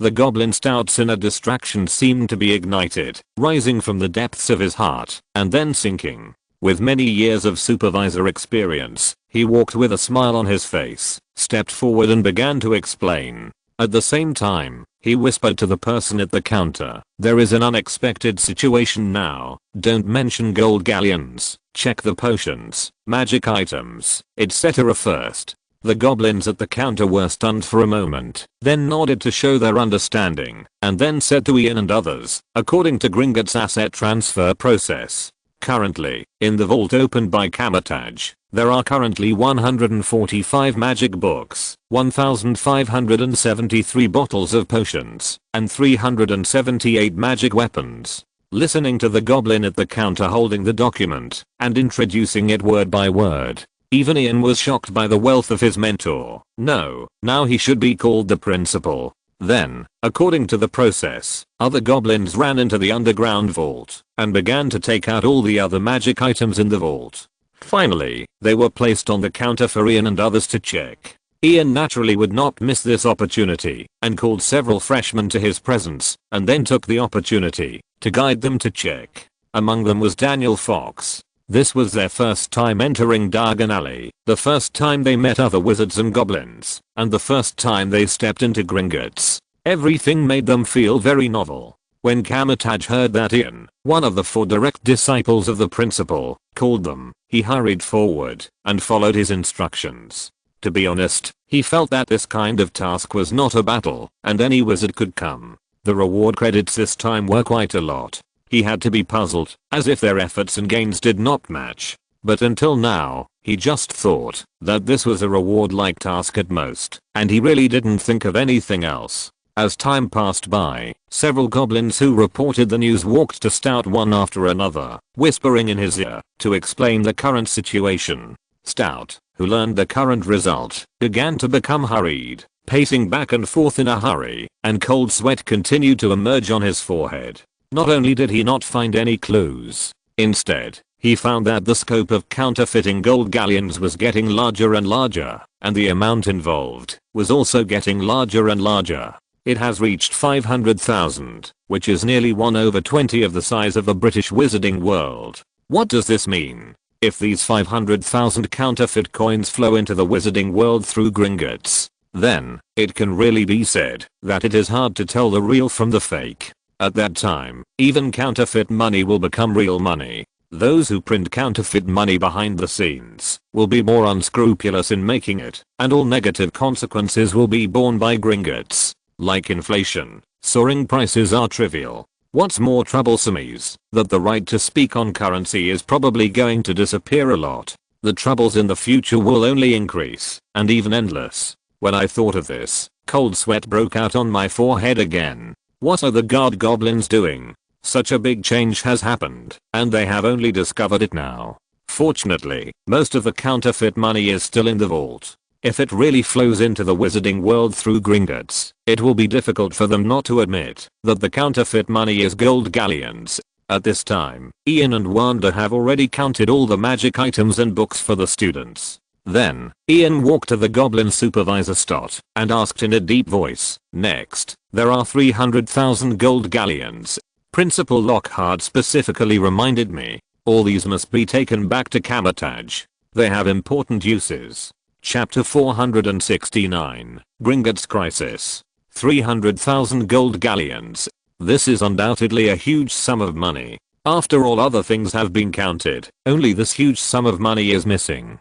However, according to the information that Supervisor Stott knows, nearly half of this loan is counterfeit money. If we give it directly to the other party now, let alone the other party's inability to find it, let's say that later, Kamar-Taj uses these counterfeit money to buy items and materials. Who will be responsible if something goes wrong? Kamar-Taj is not an ordinary wizard organization. There is Lockhart who can fight the Dark Lord, and it has very close relations with the Ministry of Magic and Hogwarts. Even if Kamar-Taj spends this money, when these counterfeit coins are deposited in Gringotts again, will they recognize it? If they do, then the counterfeit coins will become real, and the mastermind behind the scenes can really do whatever they want. If they don't recognize it, this is not just 1 or 2 coins. Such a huge amount, if it is exposed, the impact will undoubtedly cause Gringotts to suffer heavy losses. You know, this is not the Muggle world. The upper level institutions are responsible for problems. Gringotts is under the management of goblins. It has no affiliation with the Ministry of Magic, but is more of a cooperation. If there is a problem with Gringotts, the Ministry of Magic will have a headache, but more importantly, they will definitely take the opportunity to eat it up when the time comes. Thinking of this, fear flashed in the eyes of the goblin supervisor Stott, and his whole body became a little weak. Crisis. Crisis. A huge crisis is about to come. Supervisor Stott, please notify the goblins who manage the vault that we are going to take away the last gold galleons. Ian repeated gently again. There was no sense of coercion, but the tone was particularly firm. Okay. Stott nodded quickly and responded, but wait a moment, because the number of gold galleons in the vault is a bit huge. Still counting the specific amount. Why don't you all go into the reception room first, drink some water, and take a rest? I'll go over here and urge them to speed up. At this point, Stott, who was originally a little flustered, began to calm down. After living for so many years, he has experienced a lot of things. Although this time the matter was far beyond his expectations, after the initial panic, he was already thinking of ways to solve the current crisis. He needed time. The longer the delay, the better it would be for them. Then, as if chatting, Stout said. I wonder what use Kamar-Taj has for such a large number of gold galleons? Is there anything Gringotts can help with? If this batch of gold galleons continues to be kept in Gringotts, we don't have to charge any management fees. And we can handle special matters in a special way. If we need to withdraw gold galleons later, we can apply for a channel specifically for Kamar-Taj. If this batch of counterfeit money can continue to stay in Gringotts, then the time they have to ease will undoubtedly be greatly increased. It will give them time to find the traitor and recover the losses. That's right, the appearance of counterfeit money must be related to the traitor. Scott, the goblin supervisor, is very sure. All the materials used to make gold galleons in the entire wizarding world are under the surveillance of Gringotts. If there is any abnormal movement, how could they not receive the news in advance? Besides, the real gold galleons were placed in the vault. And it was such a large amount that it almost affected the vaults of most pureblood families. Who would dare to believe that there were no high-level goblins involved? As a member of the upper-level goblins, Stout was full of anger in his heart, but his face remained gentle and calm. There was even a hint of pleading in his eyes when he looked at Ian. You must agree. Otherwise, something big will happen. When Ian heard Stout's suggestion, a gentle smile appeared on his face, but he shook his head firmly. Sorry, the principle stipulates that all the gold galleons belonging to Kamar-Taj must be taken back today. For this reason, so many of us are here. As he said, he slightly tilted his head and gestured to the more than 20 wizard students behind him. The goblin Stout took a look, a trace of uneasiness flashed across his face, and then returned to normal. Then he stretched out his hand to invite. It's okay, then let's go to the reception room. To drink some water first. I'll go and urge them first. As soon as the voice fell, he led the way to the reception room. But after taking a step or two, he was shocked to find that no one seemed to follow behind him. Turning around, he found that Ian, Wanda and other wizards were still standing there. This made his face turn green and red, and he was very embarrassed. Mr. Stout, we can just wait here. Ian emphasized again. Please try to be quick. If there is any trouble, we can also help check. We have special magic in Kamar-Taj to identify items and count the number. Since the words have come to this point, Stout could only nod and say, Mr. Ian, Ms. Wanda, you wait first. I will go over to ask about the status of the inventory. As he said, he walked quickly to the depths of Gringotts. Ian's actions just now gave him a crazy idea. Kamar-Taj stored such a huge wealth not long ago, and in just 1 or 2 months, it was required to take it all out at once. The attitude was so tough and irreversible. Is this related to the counterfeit currency incident they are currently encountering? At this moment, suddenly, hello, you are the director of Gringotts, Stott? I'm Umbridge, the deputy minister of magic. I'm ordered by the Minister of Magic Fudge to take away some of the assets previously stored in Gringotts by the Ministry of Magic. A woman in pink clothes, with more than 10 auras, held a piece of parchment in front of the goblin director Stott. There was a hint of arrogance in her words. After seeing the contents of the parchment, the goblin director Stott's face changed. This number is quite huge. Deep in Gringotts, in the goblin meeting room. Bang. The goblin elder Harmon slapped the table suddenly, and there was a loud bang. The goblins opposite said nothing, lowered their heads, as if they were caught doing something wrong, and were very nervous. Who can tell me? What is the counterfeit money? Harmon shouted angrily. Why did you find it today? What do you do for a living? Do you know what the foundation of our Gringotts is? At this point, the atmosphere in the entire meeting room was very depressing. No goblin spoke, and they all lowered their heads. This made Harmon a little helpless. He sighed and tried to keep himself calm and said, I know that some people will embezzle items from the wizard vault. I won't pursue this little thing. As long as it can be returned, it's not a big deal. Now is an extraordinary period. Only if we unite as one can we survive the disaster. Harmon tried to make his tone gentle and tried to reconcile with the traitors of Gringotts. After all, we can't afford to make trouble now. The American goblins are already at risk of being exposed. If there is another problem in the UK, Harmon warned or reminded them, don't forget, you should have received the news that Dumbledore went to the United States for support. Next, if it really comes to a critical moment, we do not rule out the use of coercive measures, such as arresting the entire wizarding world, drinking medicine one by one, and casting spells. At the end, his tone was full of threats. Well, Harmon finally couldn't hold back his temper. This made the goblins in the conference room suddenly pale, and cold sweat broke out on their foreheads, and even if they kept wiping, it didn't decrease. Although they didn't know what happened to the counterfeit currency incident, but they usually do a lot of little tricks. After all, they are all fairies. And the nature of fairies is greed.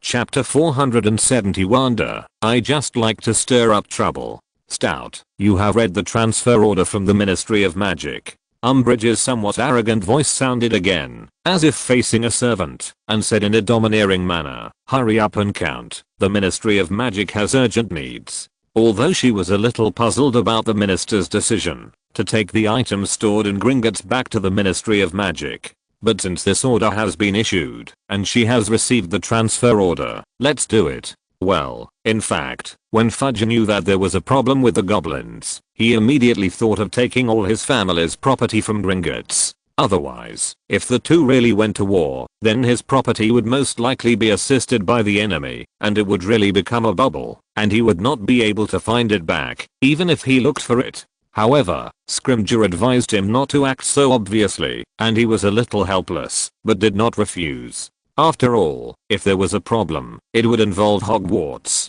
Kamar-Taj, the Ministry of Magic and even other pureblood families. He was still thinking about being re-elected as the Minister of Magic, but he didn't want to offend all these people. However, Kamar-Taj's request for the Ministry of Magic to cooperate was just what Fudge wanted. Although he wanted to complain that Lockhart was even more cunning than himself. He said he would be the main force, but in fact, he took the lead and found a legitimate excuse to take back all the assets of Kamar-Taj.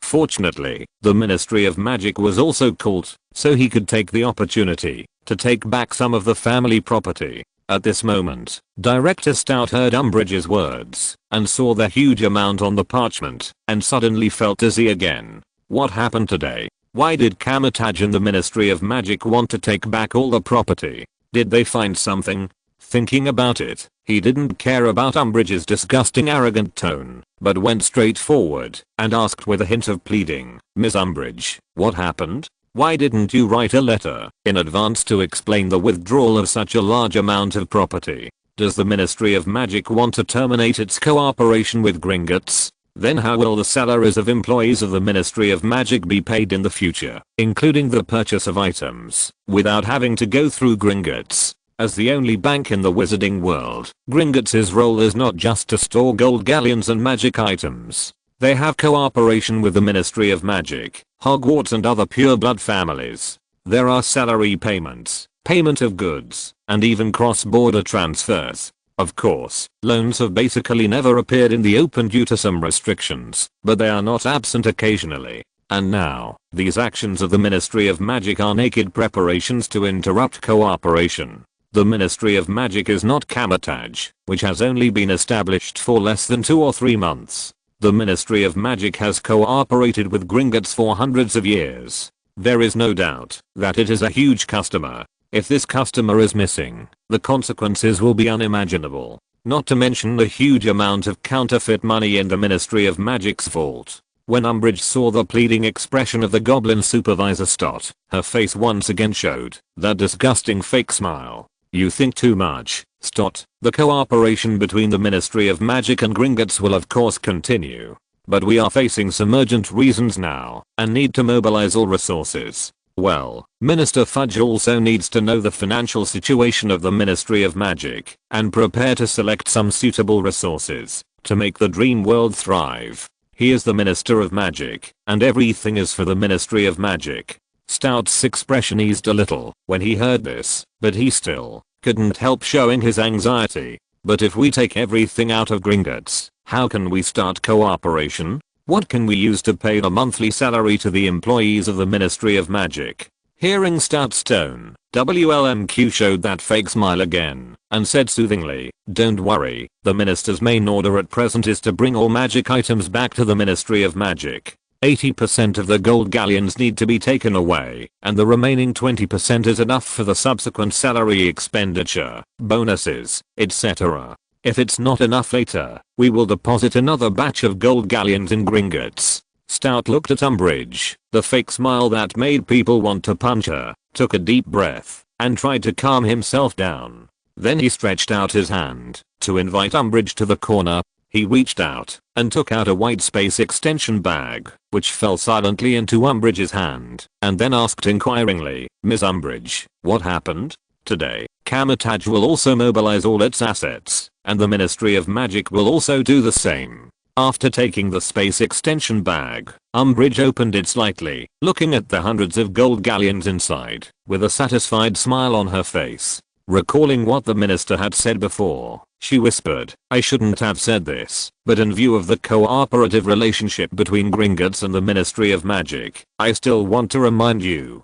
We have received news that the Dark Lord will make a big move, and the Ministry of Magic, Hogwarts, Kamar-Taj, and even Gringotts may all be targeted. All our work now is to mobilize all resources to meet the possible war. When everything is stable, everything will return to its original state." Yes, Fudge pushed all the responsibilities onto the Dark Lord Voldemort. After hearing this, Lockhart naturally did not refuse. After hearing this, Stott was thinking frantically in his mind. Although everything seemed very logical, the uneasiness that kept emerging from deep in his heart still made him feel something was wrong. After hesitating for a while, he could only speak in delay. "Okay, I understand. The amount of money transferred this time is really huge. I need to ask our Elder Hampton and the second Elder Harmon." Time passed by every second. Unlike Umbridge, who ran to the reception room, Ian, Wanda and other Kamar-Taj wizards were still standing in the marble hall.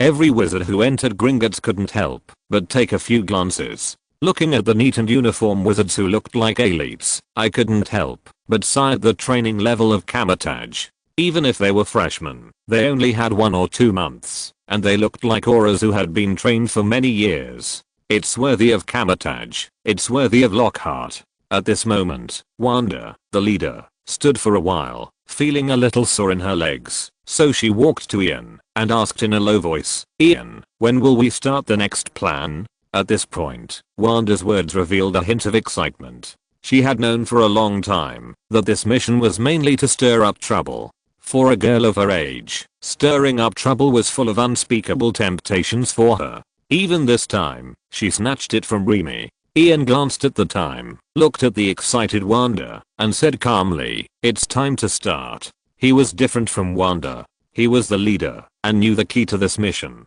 Then, Ian made a strange gesture to the wizards of Kamar-Taj behind him. Buzz. Mental power surged out, driving magic power, establishing a connection, and forming resonance. Almost instantly, all the goblins and wizards in the Hall of Gringotts felt a huge pressure emerging, and their chests were stuffy. At the same time, Wanda's body glowed red, her palms clasped together, and she recited a secret spell. The next moment, a loud voice, like a chanting female voice, came to the ears of all the fairies. "In the name of Principal Lockhart of Kamar-Taj, open the vault and recall the property." Chapter 471 Kamar-Taj demands an explanation. Buzz. A huge pressure enveloped the entire Gringotts, and the vast magical fluctuations caused nearby wizards to look sideways. Then, the wizards in Diagon Alley looked up, shocked, and looked at the looming picture in the sky. There were green grass, tall buildings, towering mountains, and strange and magical creatures.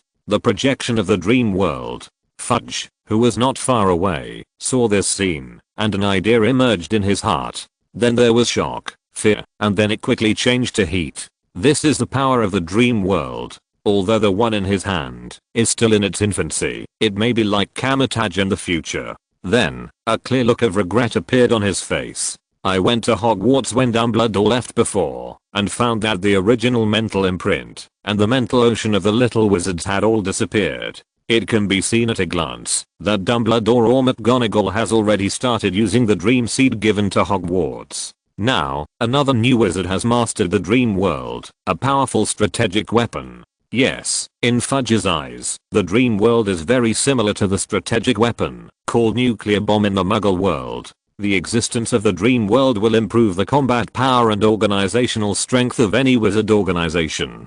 To be frank, as long as he completely masters the dream world, there is a high probability that he will be re-elected as Minister of Magic in the future. Even more confidently, he can always control the entire Ministry of Magic, no matter who the Minister of Magic is. With his thoughts turning, Fudge focused all his attention on the dream world. This is a good opportunity to learn and draw lessons from it. It actually allows students to use the power of the dream world alone to cast magic and increase power. If this trick is used well, then the future auras will be blessed. The next moment, he felt a powerful mental power permeating the surroundings. As a crisp female voice sounded, the powerful mental power began to tremble, as if calling for something. In the name of Principal Kamar-Taj Lockhart, open the vault and recall the property. Deep in Gringotts, in the dim underground vault, in the center of the huge underground platform, there is a huge fire dragon with chains all over its body. This is the largest and most ferocious fire dragon in the wizarding world, a cranian iron belly, and this dragon may have stayed underground for a long time and was imprisoned. The originally bright eyes turned into a turbid pink, and obvious hideous wounds can be seen everywhere on the body. The gray scales that were originally the cranian iron belly are now pale. However, despite this, the white air that occasionally comes out of his nostrils, and the pale wings covered with spikes and trembling slightly, the original ferocity of this cranian iron belly can still be seen. Roar, roar. Suddenly, as if stimulated by something, this ferocious cranian iron belly began to raise its head and roar, and at the same time, swung its body wildly, as if trying to break free from something. Clang, clang, clang. The next moment, the iron chains weighed quickly, making a crisp clanging sound. The huge sound rang out, and the goblins guarding the fire dragon not far away became alert. However, the next scene made them open their eyes wide. Originally, there were underground vaults distributed one after another around the huge platform. Here were basically the inherited vaults of pureblood families. It was the most defensive place in Gringotts and the place where the vaults were stored. This could be seen from the fact that it was guarded by the cranian iron belly. However, under the gaze of the goblins, the door of the vault in the middle began to shake and twist. The fire dragon stared at the vault, roaring madly, as if it had sensed something. "Captain, this is the vault of Kamar-Taj. What happened?" a goblin shouted to the goblin captain next to him. The leading goblin captain also looked a little panicked. He didn't know what happened, but he clearly felt that things seemed to be developing out of control. But the next moment, in the name of Principal Lockhart of Kamar-Taj, open the vault and recall the property. The crisp female voice rang in the ears as the mental power spread. The goblins present knew that everything was related to Kamar-Taj and the voice coming from their ears. However, before they could do anything, the heavy door of Kamar-Taj's vault began to twist and tear in the roar of the fire dragon. Boom. With a loud bang, accompanied by a large amount of dust, the thick door of the vault tore a crack the size of a person. Then, as if in response, a large number of gold galleons emitting golden light rushed out from it and flew towards the ground above. For a moment, it was like a golden river flowing out of the vault and spreading towards the ground above, and the goblins were stunned. Well, the air was filled with the smell of money. Hundreds of thousands of gold galleons flew towards the ground like a golden river in response to Wanda's call. Some of the goblins behind hurriedly chased the golden river, while others ran quickly to the meeting room of Gringotts to report the current upheaval to the elders. This was the first time in history. The violence of this action can be said to be obvious to all. Directly cast a magic similar to the flying spell to break the door of the vault and forcefully summon. But it can't be called a robbery. After all, the other party opened the door of their own vault. The only thing worth criticizing is that the vault door was maliciously destroyed, which is still the property of Gringotts. However, when a goblin stood in front of the torn Kamar-Taj vault, looking at the huge amount of gold galleons left inside, he fell into deep thought. Gringotts, Marble Hall. When Wanda used the power of the dream world to cast the flying spell, the wizards and goblins around who were affected all avoided it. God knows how horrible they had just experienced. It was as if their hearts were pressed down, and they dared not beat for a moment. However, when Wanda's crisp voice rang in their ears, Soon, a golden river formed by a huge amount of gold galleons flew from the depths of Gringotts and slowly appeared in front of Wanda and others. Under the gaze of the wizards and goblins, a golden fairy made of a huge amount of gold galleons appeared before their eyes. Looking at the golden mountain in front of them, the wizards and fairies swallowed their saliva, and greedy expressions appeared on their faces. But then, as Ian and other Kamar-Taj wizards once again mobilized their magic power, huge pressure descended again, and all wizards and fairies calmed down. After all, no matter how good something is, you have to live to spend it. Crash, crash. With the continuous clattering sound, a large number of gold galleons fell on the golden mountain. After a moment, hundreds of thousands of gold galleons fell on the ground. It was visible to the naked eye that a golden mountain occupied half of the marble hall. Then, as Ian waved his wand, one after another, dark blue lines emerged, and as the wand was waved, they gradually enveloped the golden mountain. At the same time, a hurried footstep came. Trample, trample, trample. The fairy supervisor Stott ran quickly to the position of Ian and others. He also saw this scene with his own eyes. After learning the truth of the matter, he felt a tingling sensation on his scalp, as if he had anticipated a dangerous situation.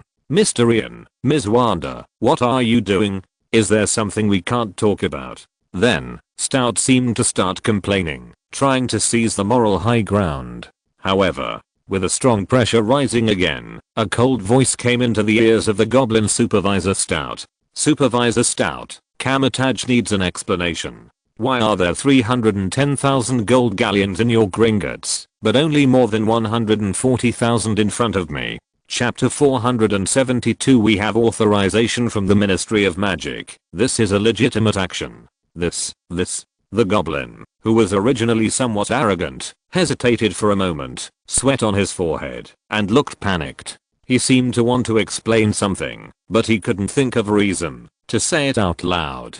Director Stott, Kamar-Taj, needs an explanation. Ian's cold voice once again hit the heart of the goblin director. At this moment, under Ian's control, the marble hall of Gringotts was filled with intimidating pressure, and it was getting heavier. There was even a faint hint of cold, crazy murderous intent. The wizards that Ian and Wanda brought this time, except for those new apprentices to see the world. The remaining wizards have experienced killing, and are the most experienced in killing. Every goblin present seemed to be able to feel the cold killing intent, like a piercing cold knife, close to the skin. It seemed that, if there was no reasonable explanation, then the next moment, the cold knife pierced the bones. Death. Killing is coming. We don't want it either. Feeling the threat of death, Stott felt like crying, but had no tears.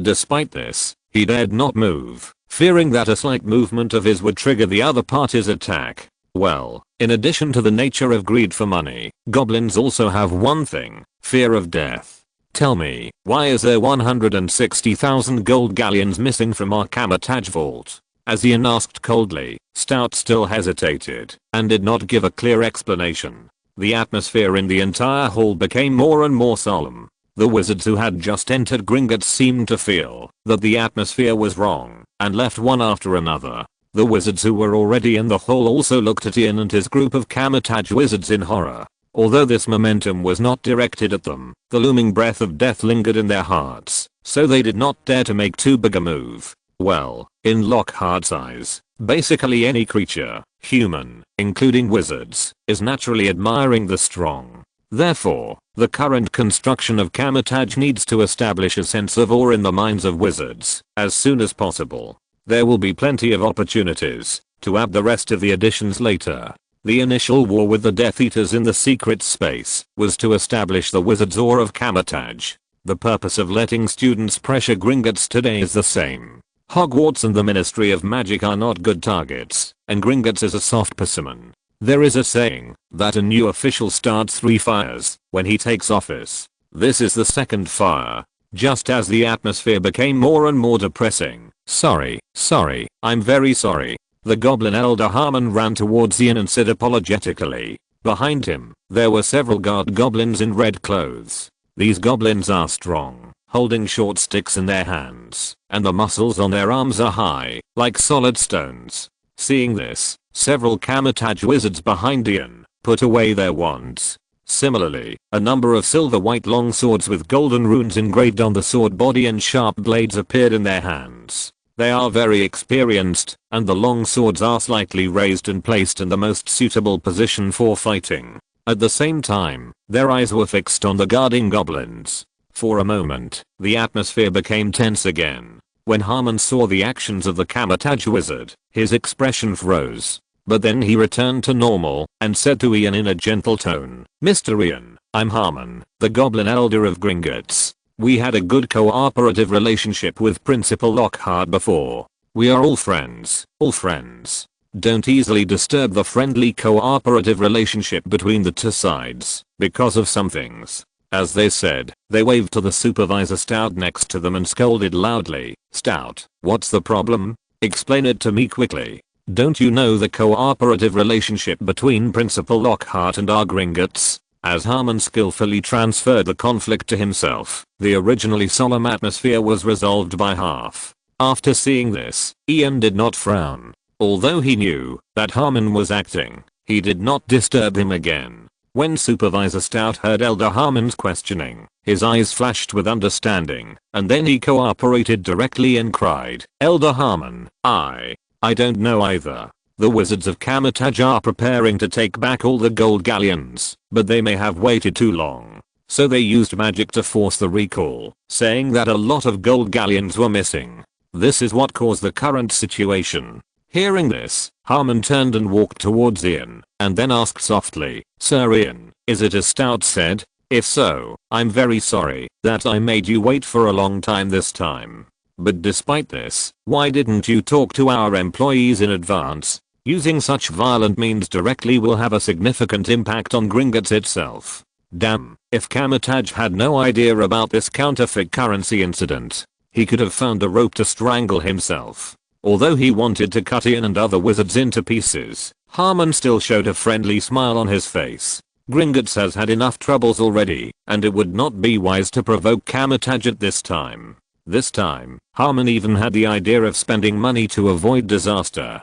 But when he thought of the amount of 150,000 or 160,000, he couldn't help but feel a pain in his heart. It seems that he can only move it from the vaults of other pureblood families. However, Ian's next words made Harmon feel cold all over. "Elder Harmon, this time it was our headmaster Lockhart who gave the order directly. According to the divination of Kamar-Taj's wizards, it was found that Kamar-Taj's assets in Gringotts suffered heavy losses. So, this time Headmaster Lockhart directly ordered to take out all assets from Gringotts. If there is any delay or problem, just cast a magic recall." As he spoke, Ian took out a slightly yellowed parchment and placed it in front of Harmon, saying expressionlessly, "And this time, we have obtained authorization from the Ministry of Magic. According to law number 42 of the Ministry of Magic, when wizards suffer heavy losses in their property without reason, they can apply to the Ministry of Magic for an investigation order, and are allowed to use certain means to recover it.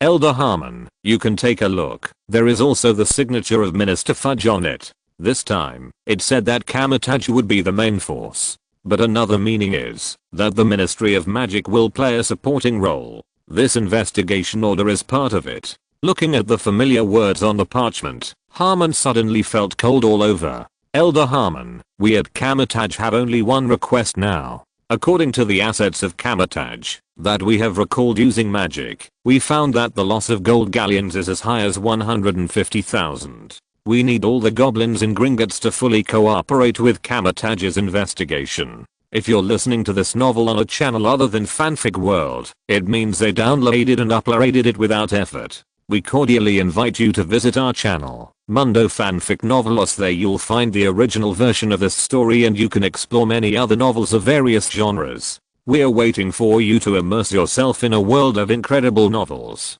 Chapter 473, The Rich Wizard of Kamar-Taj. This.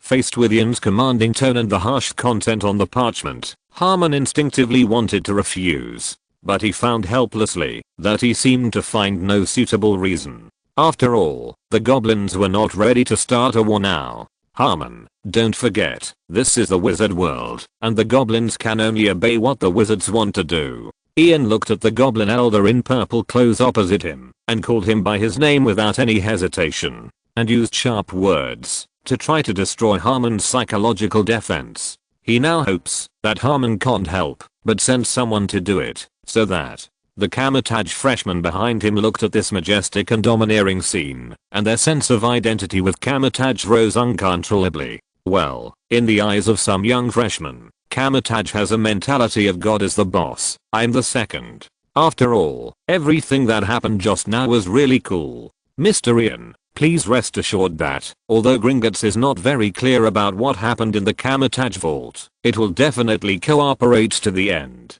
Harmon's inner anger was brought out by the bloody reality that Ian told. He was furious and wanted to cut the wizard in front of him into pieces. But his heart was unusually calm, and his face showed a disgusting fake smile. He seemed to sense the deep malice in the hearts of the Kamar-Taj wizards. There is no doubt that Kamar-Taj wants to attack them, Gringotts. There may be many reasons, but Harmon knows one thing: Gringotts cannot be in chaos today. Goblins can be enemies with Kamar-Taj, but they cannot be enemies with the entire wizarding world. The contradiction must be narrowed and focused, not magnified, and must not involve the Ministry of Magic or Hogwarts. At this moment, Umbridge stood at the door of the reception room, looking at the scene she saw with interest. But she didn't say a word, and she didn't even walk out. Minister Fudge emphasized very clearly what happened in Gringotts today, especially related to Kamar-Taj. If it is not necessary, the Ministry of Magic should not get involved. Just record what happened today. It is obvious that the minister has known about the chaos today. TSK. Maybe the minister is staying somewhere outside Gringotts, spying on all this. After seeing the goblin elder Harmon behave like this, Ian was surprised at his temper, but his face still showed a cold look. In that case, tell me the information you have. Why are there more than 150,000 gold galleons missing from us? Ian wanted to expose the counterfeit currency incident in the lobby of Gringotts, and the bigger the better. Harmon obviously knew Ian's sinister intentions, and shook his head and delayed, saying, I'm sorry, Gringotts really doesn't know what Principal Lockhart predicted. How about we go to Kamar-Taj's vault to see what happened? Then, as if he had thought of something, Harmon patted his head and added, Mr. Ian, there is one thing you may not know. We Gringotts has set up anti-theft waterfalls to prevent people from sneaking into Gringotts through magic. It can greatly weaken or even invalidate magic. Is there a possibility that when magic is used to forcibly recall assets, the recall is incomplete due to the influence of the anti-theft waterfall? Well, he was going to put all the problems on Kamar-Taj itself, who asked them to use violent means to force the recall. After hearing this, Ian naturally understood Harmon's sinister intentions. Although he lamented that he was still a little young and reckless, he suffered from his lack of experience. But oh, what are you doing? It's not good to see blood in broad daylight. I heard what happened just now. Elder Harmon, let's go to the vault and see if the truth will be revealed. Ian gave Umbridge, who was watching the show not far away, a look. Although Umbridge was very reluctant, she had to come out. On the surface, it was to stop the conflict between the two sides, but in fact, she was still on Ian's side. Well, according to the teacher, the Ministry of Magic actually got involved in this game, so naturally, the deeper the other party is, the better. The best result is to let the Ministry of Magic take action, while Kamar-Taj watches from the side. But obviously, it takes a longer time to do this, and time is precious now. Kamar-Taj can only detonate this bomb personally. After all, if you want to seize Gringotts' control and right to interpret wizard currency, how can you do it without a real fight? Just like Teacher Carter said, truth is only within the range of the spell! Exclamation mark. The crown is made of blood and corpses. At this moment, Harmon saw the Ministry of Magic getting involved, and it was Umbridge who was said to be a bit mentally abnormal. He felt as if his mouth was filled with a pile of dog shit, and his face was disgusting. Ms. Umbridge is right. She is worthy of being the most trusted subordinate of Minister Fudge. Without waiting for Harmon to reply, Ian agreed directly. Elder Harmon, take us to the vault of Kamar-Taj. After a thorough investigation, we will know the truth of the matter.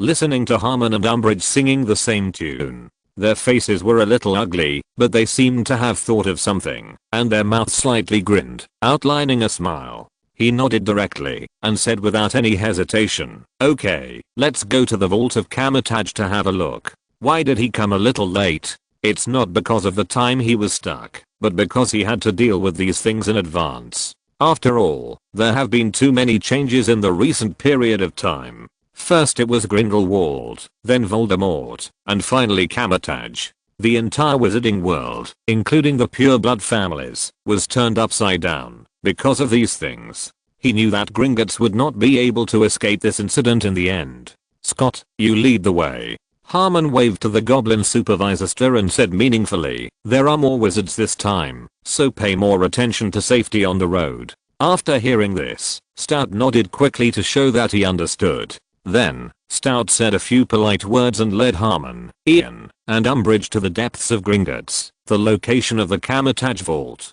As before, although there were torches to illuminate, the underground passage still seemed a little dim. When they arrived at the place where they sat on the carts, this time, it seemed that they had been prepared for a long time, and a large number of carts were placed on the rails early. As Stout gave a few instructions to the goblins next to him, some driver goblins in simple clothes soon trotted over. They led Ian, Wanda and others into the carts. Whoosh, whoosh, whoosh. The wind was howling, and the cart was bumping as usual. Umbridge and the aura behind her held the handles of the cart tightly to steady themselves. On the contrary, the wizards of Kamar-Taj stood up straight, as if they were not affected at all. Their yellow wizard robes floated slightly, and a light yellow protective shield emerged to block the strong wind. The magic boots on their feet even glowed with a faint green light, making them feel like walking on flat ground in such a bumpy environment. The invitation on the cart saw that Kamar-Taj was full of magic equipment. Envy and greed rose in his eyes. These wizards of Kamar-Taj are so rich. Chapter 474. The dream world arrives. Wanda's terror. Whoosh, whoosh, clang, clang, clang. The cart was moving forward rapidly in the bumps, and the strong wind blew in his face. However, it seemed to have no effect on the Kamar-Taj wizard who was covered in magical equipment. Soon, as if passing a certain important place, the cart began to slow down. Ian looked up and saw a waterfall shining with colorful light in the distance. At this time, the goblins' voices came to my ears. "My dear wizards, the anti-thief waterfall is ahead. Any magic with disguise and stealth cannot resist the impact of the anti-thief waterfall and will be completely ineffective. Everyone, pay attention. Don't cast any magic. Be careful of backlash."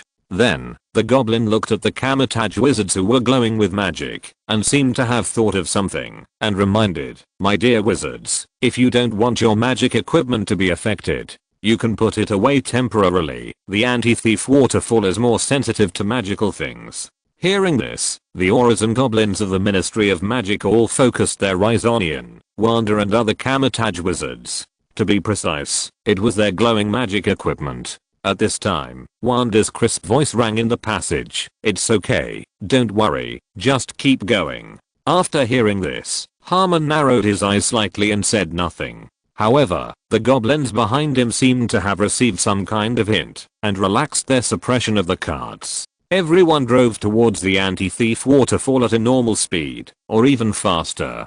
Huolala. Before approaching the anti-thief waterfall, everyone heard a sound like a downpour. But what was strange was that there seemed to be no moisture or water vapor. The anti-thief waterfall was close at hand, and many fairies and wizards set their sights on Kamar-Taj. They seemed to want to see them suffer under the anti-thief waterfall. After all, the earthen trenches themselves were enviable, not to mention more than 20. It made the fairies jealous and crazy. Too tyrannical. At this time, Wanda opened her hand slightly, and at the same time, the crimson light spread around like silk. Everyone felt a vast power bursting out from the body of the young witch.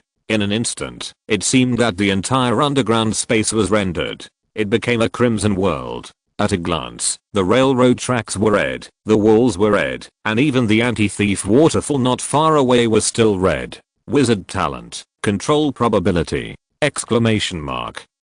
Dream magic, dream world descends. Dreams descend, replacing the real world with the power of the dream world. In the dream world, all life, and death are in the palm of the hand, just like God. This is the top magic developed, based on the dream world. To be precise, this was originally the top magic developed by Lockhart specifically for Wanda. It is extremely difficult, and even Lockhart needs to perform it carefully to ensure the success of this magic. But for Wanda, with the help of her wizard talent, she can directly control the probability of the magic's success. Everything goes with the flow, just like casting an ordinary spell, and it is cast instantly. Here, it is still reality, but it is also a dream world. As Wanda's thoughts turned, the whistling wind and the bumpy cart suddenly became silent and stable. It was like a sudden change from a dirt road to a highway. Then, the originally colorful anti-thief waterfall had turned red, and the sound of the flowing water disappeared at the same time. The goblins of Gringotts and the auras of the Ministry of Magic were shocked to find that the originally turbulent water flow of the anti-thief waterfall seemed to be controlled by a mysterious force and stopped abruptly. It was like time stopped. From a distance, it looked like a huge red silk across the entire underground rock wall. When they got closer, they were even more shocked to find that every drop of water in the waterfall was clearly visible. Every drop of water looked like a ruby. As if in coordination, the cart began to slow down at this time, as if to let everyone see the changes in the anti-thief waterfall. When the cart drove to the anti-thief waterfall, the huge anti-thief waterfall began to reverse, as if violating the laws of nature, and the red water like silk surged upward. In the surprised eyes of everyone, a huge hole appeared in front of them. Let the cart pass through. When everyone and the goblin passed through the anti-thief waterfall, the red light gradually disappeared. The crimson rock wall, the railroad tracks, and the cart returned to their usual khaki and copper colors. The original whistling wind gradually sounded. It seemed that as the cart continued to move forward, they left the original crimson world. But all wizards and goblins understood deeply. This was just the other party taking back the magic. At this moment, Harmon, Umbridge, and a group of auras and goblins all looked at Wanda, as if she were a monster. That's right, it was a monster. This young girl was a monster. If Dumbledore or Grindelwald had performed this scene just now, they would have been shocked, but they also felt it was normal. But this little girl under 20 years old performed it. It simply refreshed their worldview. If the move just now was repeated, they would dare to believe that it was possible to fight Dumbledore and Grindelwald. At this time, Ian, who was standing aside, also sighed deeply, and a trace of envy appeared in his eyes. This is talent. No wonder Master Lockhart personally took the initiative to recruit her as a disciple, and her status was immediately on par with his. Although he was confident that he could reach the same height as Wanda in the future, for now, with the blessing of talent, he himself is not Wanda's opponent.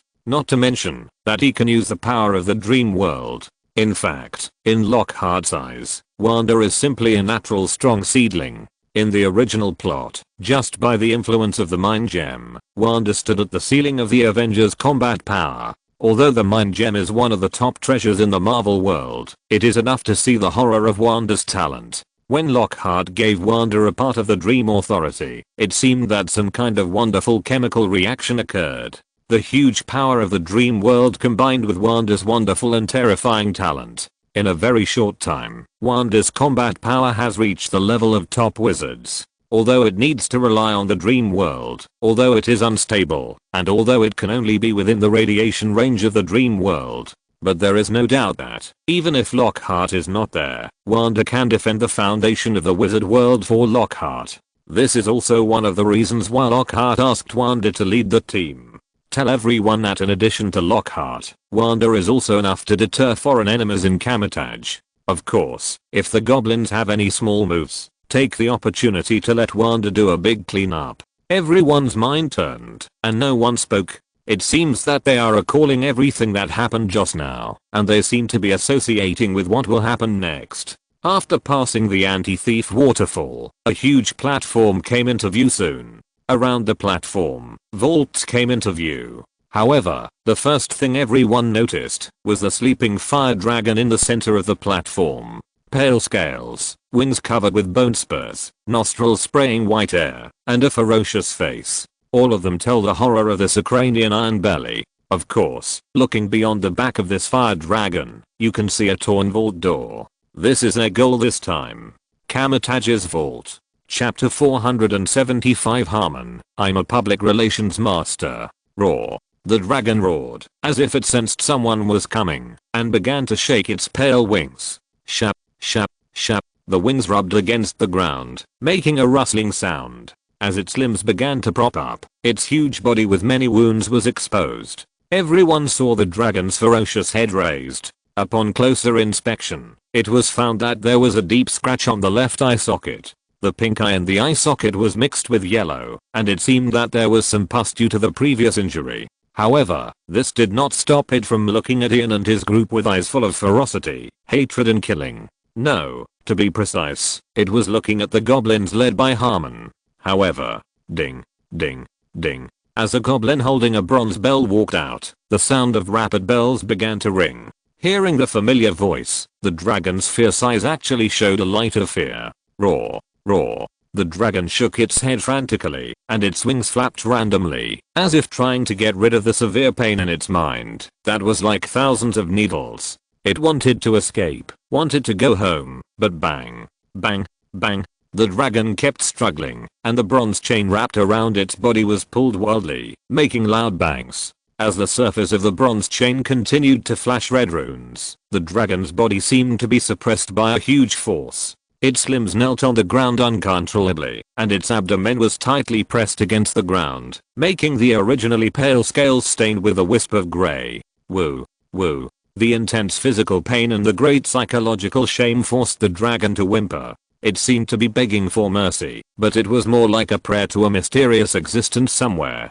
Brother, I can feel that it is desperate. Wanda pulled Ian's yellow sleeve and whispered, it is praying to the gods. It wants to go home. I think the next words were not said, but Ian looked at Wanda with an embarrassed look, as if he knew what Wanda wanted to say. Well, he knew that with Wanda's personality, she would not let the dragon go home. But it was inevitable to keep it as a pet. No, it should be a battle pet. Maybe even to his brother.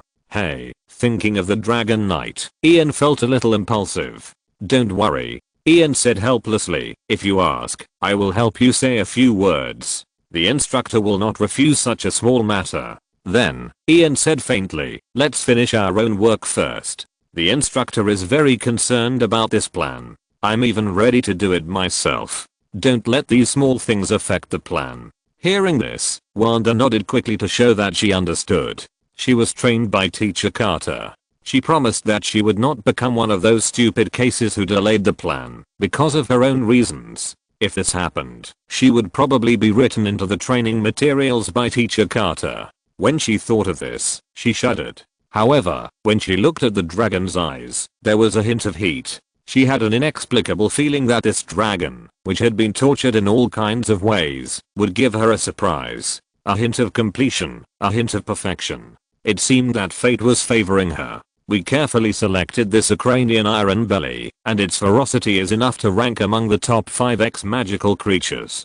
As if he noticed the look in Ian and Wanda's eyes, Harmon glanced at it and said loudly, as if to remind him, even if a powerful dark wizard sneaks in, his magic will hardly penetrate his scales directly. It only takes one bite, and he will be swallowed.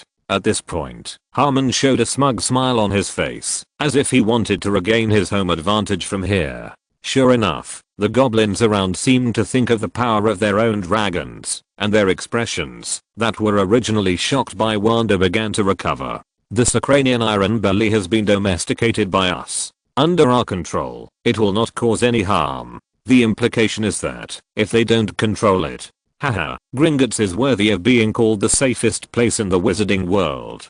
Umbridge saw that the atmosphere was a little tense, and hurriedly laughed. I'm afraid that this kind of means will deter any dark wizard who wants to sneak in. As Umbridge spoke, the atmosphere began to ease. So she took the opportunity to say, now we are at the vault. Take a look at the vault of Kamar-Taj, and the truth will be revealed. As she spoke, she pointed to the vault with the torn brass door. After seeing it, Harmon's eyes flashed with a strange light, and he said directly, yes, Ms. Umbridge is right. Take a look and the truth will be revealed.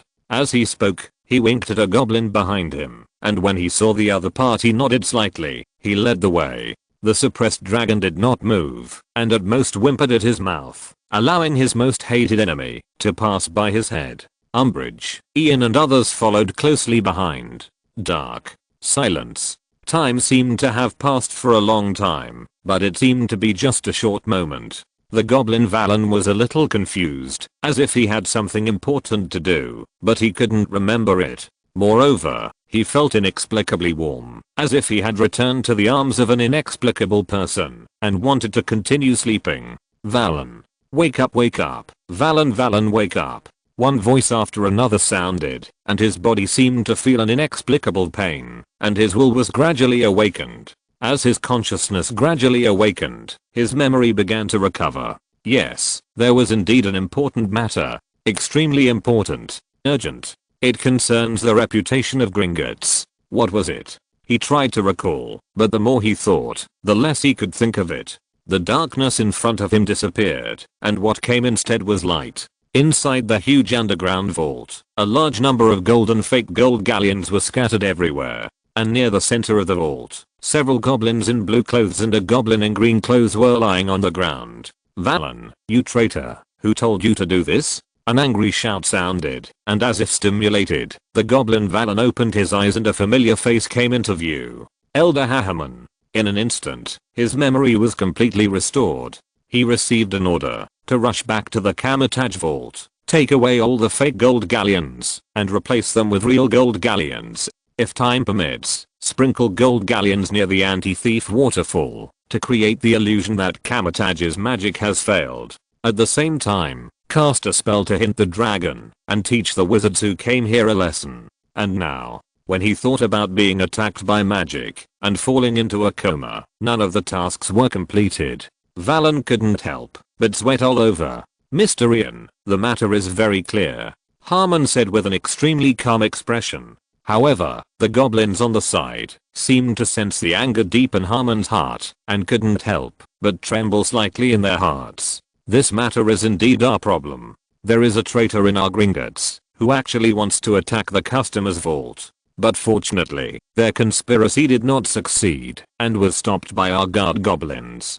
Don't worry, wizards. Gringotts will definitely take responsibility to the end and give everyone an explanation. As he said, Harmon walked in front of Ian and bowed deeply, his head almost hitting the ground. He said in a tone full of apology and regret, "Dear wizards of Kamar-Taj, this matter is wrong in every way. It is all Gringotts' fault. Please give us a chance to identify the traitors within Gringotts and give everyone an explanation.